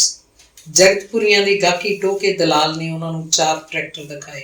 ਇਹਨਾਂ 'ਚੋਂ ਇੱਕ ਠੀਕ ਰਹੂ ਤੁਹਾਨੂੰ, ਉਹਨੇ ਪੈਰ ਕੱਢ ਕੇ ਆਖਿਆ। ਤੇ ਫਿਰ ਕੁਝ ਦੇਰ ਉਹ ਉਹਨਾਂ ਦੀ ਕੁਸਰ ਬਸਰ ਸੁਣਦਾ ਰਿਹਾ, ਫਿਰ ਬੋਲਿਆ, ਦੇਖੋ ਕਿਹੜਾ ਲੈਣਾ। ਤਿੰਨਾਂ ਮੁੰਡਿਆਂ ਦੀ ਨਿਗਾਹ ਲਾਲ ਟਰੈਕਟਰ ਤੇ ਜਾ ਕੇ ਖੜੋ ਗਈ। ਮਕੈਨਿਕ ਕਹਿੰਦਾ, ਇਹਨੂੰ ਕੱਢ ਬਾਹਰ, ਦੇਖੀਏ ਇਹਨੂੰ। ਪਹਿਲਾਂ ਗੁਰਜੰਟ ਦੇ ਦੋਵੇਂ ਮਿੱਤਰਾਂ ਨੇ ਸੜਕ ਤੇ ਲਿਜਾ ਕੇ ਟਰੈਕਟਰ ਨੂੰ ਵਾਰੀ ਚਲਾ ਕੇ ਦੇਖਿਆ। ਉਹਨਾਂ ਦੋਵਾਂ ਨੂੰ ਇਹ ਚੰਗਾ ਲੱਗਿਆ ਸੀ। ਫਿਰ ਮਕੈਨਿਕ ਮੁੰਡਾ ਦੂਰ ਤੱਕ ਗੇੜਾ ਦੇ ਕੇ ਆਇਆ। ਕਹਿੰਦਾ, ਟਰੈਕਟਰ ਦੀ ਆਵਾਜ਼ ਤਾਂ ਠੀਕ ਲੱਗਦੀ ਹੈ, ਨੁਕਸ ਤਾਂ ਕੋਈ ਦੱਸਿਆ ਨਹੀਂ ਮੈਨੂੰ। ਗੁਰਜੰਟ ਆਪ ਟਰੈਕਟਰ ਦੇ ਨੇੜੇ ਨਹੀਂ ਗਿਆ। ਉਹਨੂੰ ਇਹਨਾਂ ਤਿੰਨਾਂ ਉੱਤੇ ਪੂਰਾ ਯਕੀਨ ਸੀ। ਅਖੀਰ ਉਸ ਟਰੈਕਟਰ ਦਾ ਸੌਦਾ ਹੋਣ ਲੱਗਿਆ। ਮਾਲਕ ਨੇ ਦਲਾਲ ਨੂੰ ਪਰਾਂ ਲਿਜਾ ਕੇ ਉਹਦੇ ਕੰਨ 'ਚ ਕੁਝ ਕਿਹਾ। ਫਿਰ ਦਲਾਲ ਮੁੰਡਿਆਂ ਦੇ ਵਿੱਚ ਜਾ ਖੜਾ, ਉਹਦੇ ਜਿਹੜੇ ਹੁਣ ਟਰੈਕਟਰ ਤੋਂ ਦੂਰ ਜਾ ਖੜੇ ਸਨ। ਦਲਾਲ ਨੂੰ ਖਾਸੀ ਭਕਾਈ ਮਾਰਨੀ ਪਈ। ਦਲਾਲੀ ਉਹਨੇ ਟਰੈਕਟਰ ਮਾਲਕ ਤੋਂ ਲੈਣੇ ਸੀ। ਅੰਤ ਨੂੰ ਦੋਵੇਂ ਧਿਰਾਂ ਮੰਨ ਗਈਆਂ। ਪੌਣੇ 2 ਲੱਖ ਦਾ ਸੌਦਾ ਟੁੱਟਿਆ ਸੀ। ਰਕਮ ਉਤਾਰ ਕੇ ਮੁੰਡੇ ਪਿੰਡ ਨੂੰ ਚੱਲ ਪਏ। ਮਕੈਨਿਕ ਮੁੰਡੇ ਨੂੰ ਠੇਕੇ ਦੀ ਅੰਗਰੇਜ਼ੀ ਬੋਤਲ ਲੈ ਕੇ ਦੇ ਆਏ ਸਨ। ਇੱਕ ਬੋਤਲ ਆਪ ਲਈ ਸੀ। ਪਿੰਡ ਤੱਕ ਰਾਹ ਵਿੱਚ ਪੈਗ ਲਾਉਂਦੇ ਆਏ। ਸਟੀਅਰਿੰਗ ਉੱਤੇ ਗੁਰਜੰਟ ਬੈਠਾ ਸੀ। ਉਹ ਟਰੈਕਟਰ ਨੂੰ ਬੜੇ ਧਿਆਨ ਨਾਲ ਬੋਝ ਚਲਾਉਂਦਾ। ਟਰੈਕਟਰ ਉਹਨਾਂ ਦੇ ਬਾਹਰ ਮੂਹਰੇ ਆ ਕੇ ਖੜਾ ਤਾਂ ਗੁਰਜੰਟ ਲੰਮੇ ਹਾਰਨ ਵਜਾਉਣ ਲੱਗਿਆ। ਮਿੱਤਰ ਮੁੰਡੇ ਰੱਜੇ ਸ਼ਰਾਬ ਦੀ ਉੱਚੀਆਂ ਹਾਕਾਂ ਮਾਰ ਰਹੇ ਸਨ। ਚਾਚੀ ਤੇਲ ਚੋ ਆ ਕੇ ਤੇਰੇ ਪੁੱਤ ਟਰੈਕਟਰ ਲੈ ਕੇ ਆਏ ਆ। ਤਿੰਨਾਂ ਜਣਿਆਂ ਨੇ ਗੁਰਜੰਟ ਦੀ ਬੈਠਕ 'ਚ ਬਹਿ ਕੇ ਹੋਰ ਵੀ ਪੀਤੀ ਸੀ। ਭਈਆ ਪਾਣੀ ਧਾਣੀ ਦਿੰਦਾ ਫਿਰਦਾ ਸੀ, ਉਹ ਪੀਂਦਾ ਨਹੀਂ ਸੀ। ਚਮੜੇ ਦਾ ਕਾਲਾ ਬੈਗ ਭੀਮੇ ਨੇ ਸੰਤੀ ਨੂੰ ਫੜਾਇਆ। ਹੁਣ ਉਸ ਵਿੱਚ ਲੱਡੂਆਂ ਦੇ 2 ਵੱਡੇ ਲਿਫਾਫੇ ਸਨ। ਕੁਝ ਲੱਡੂ ਹੋਰ ਉਹ ਪਿੰਡ ਦੀ ਦੁਕਾਨ ਤੋਂ ਜਾ ਕੇ ਲੈ ਆਈ ਸੀ। ਉਹਨੇ ਆਂਢ ਗੁਆਂਢ ਦੇ ਸਾਰੇ ਘਰਾਂ 'ਚ ਲੱਡੂ ਵੰਡੇ।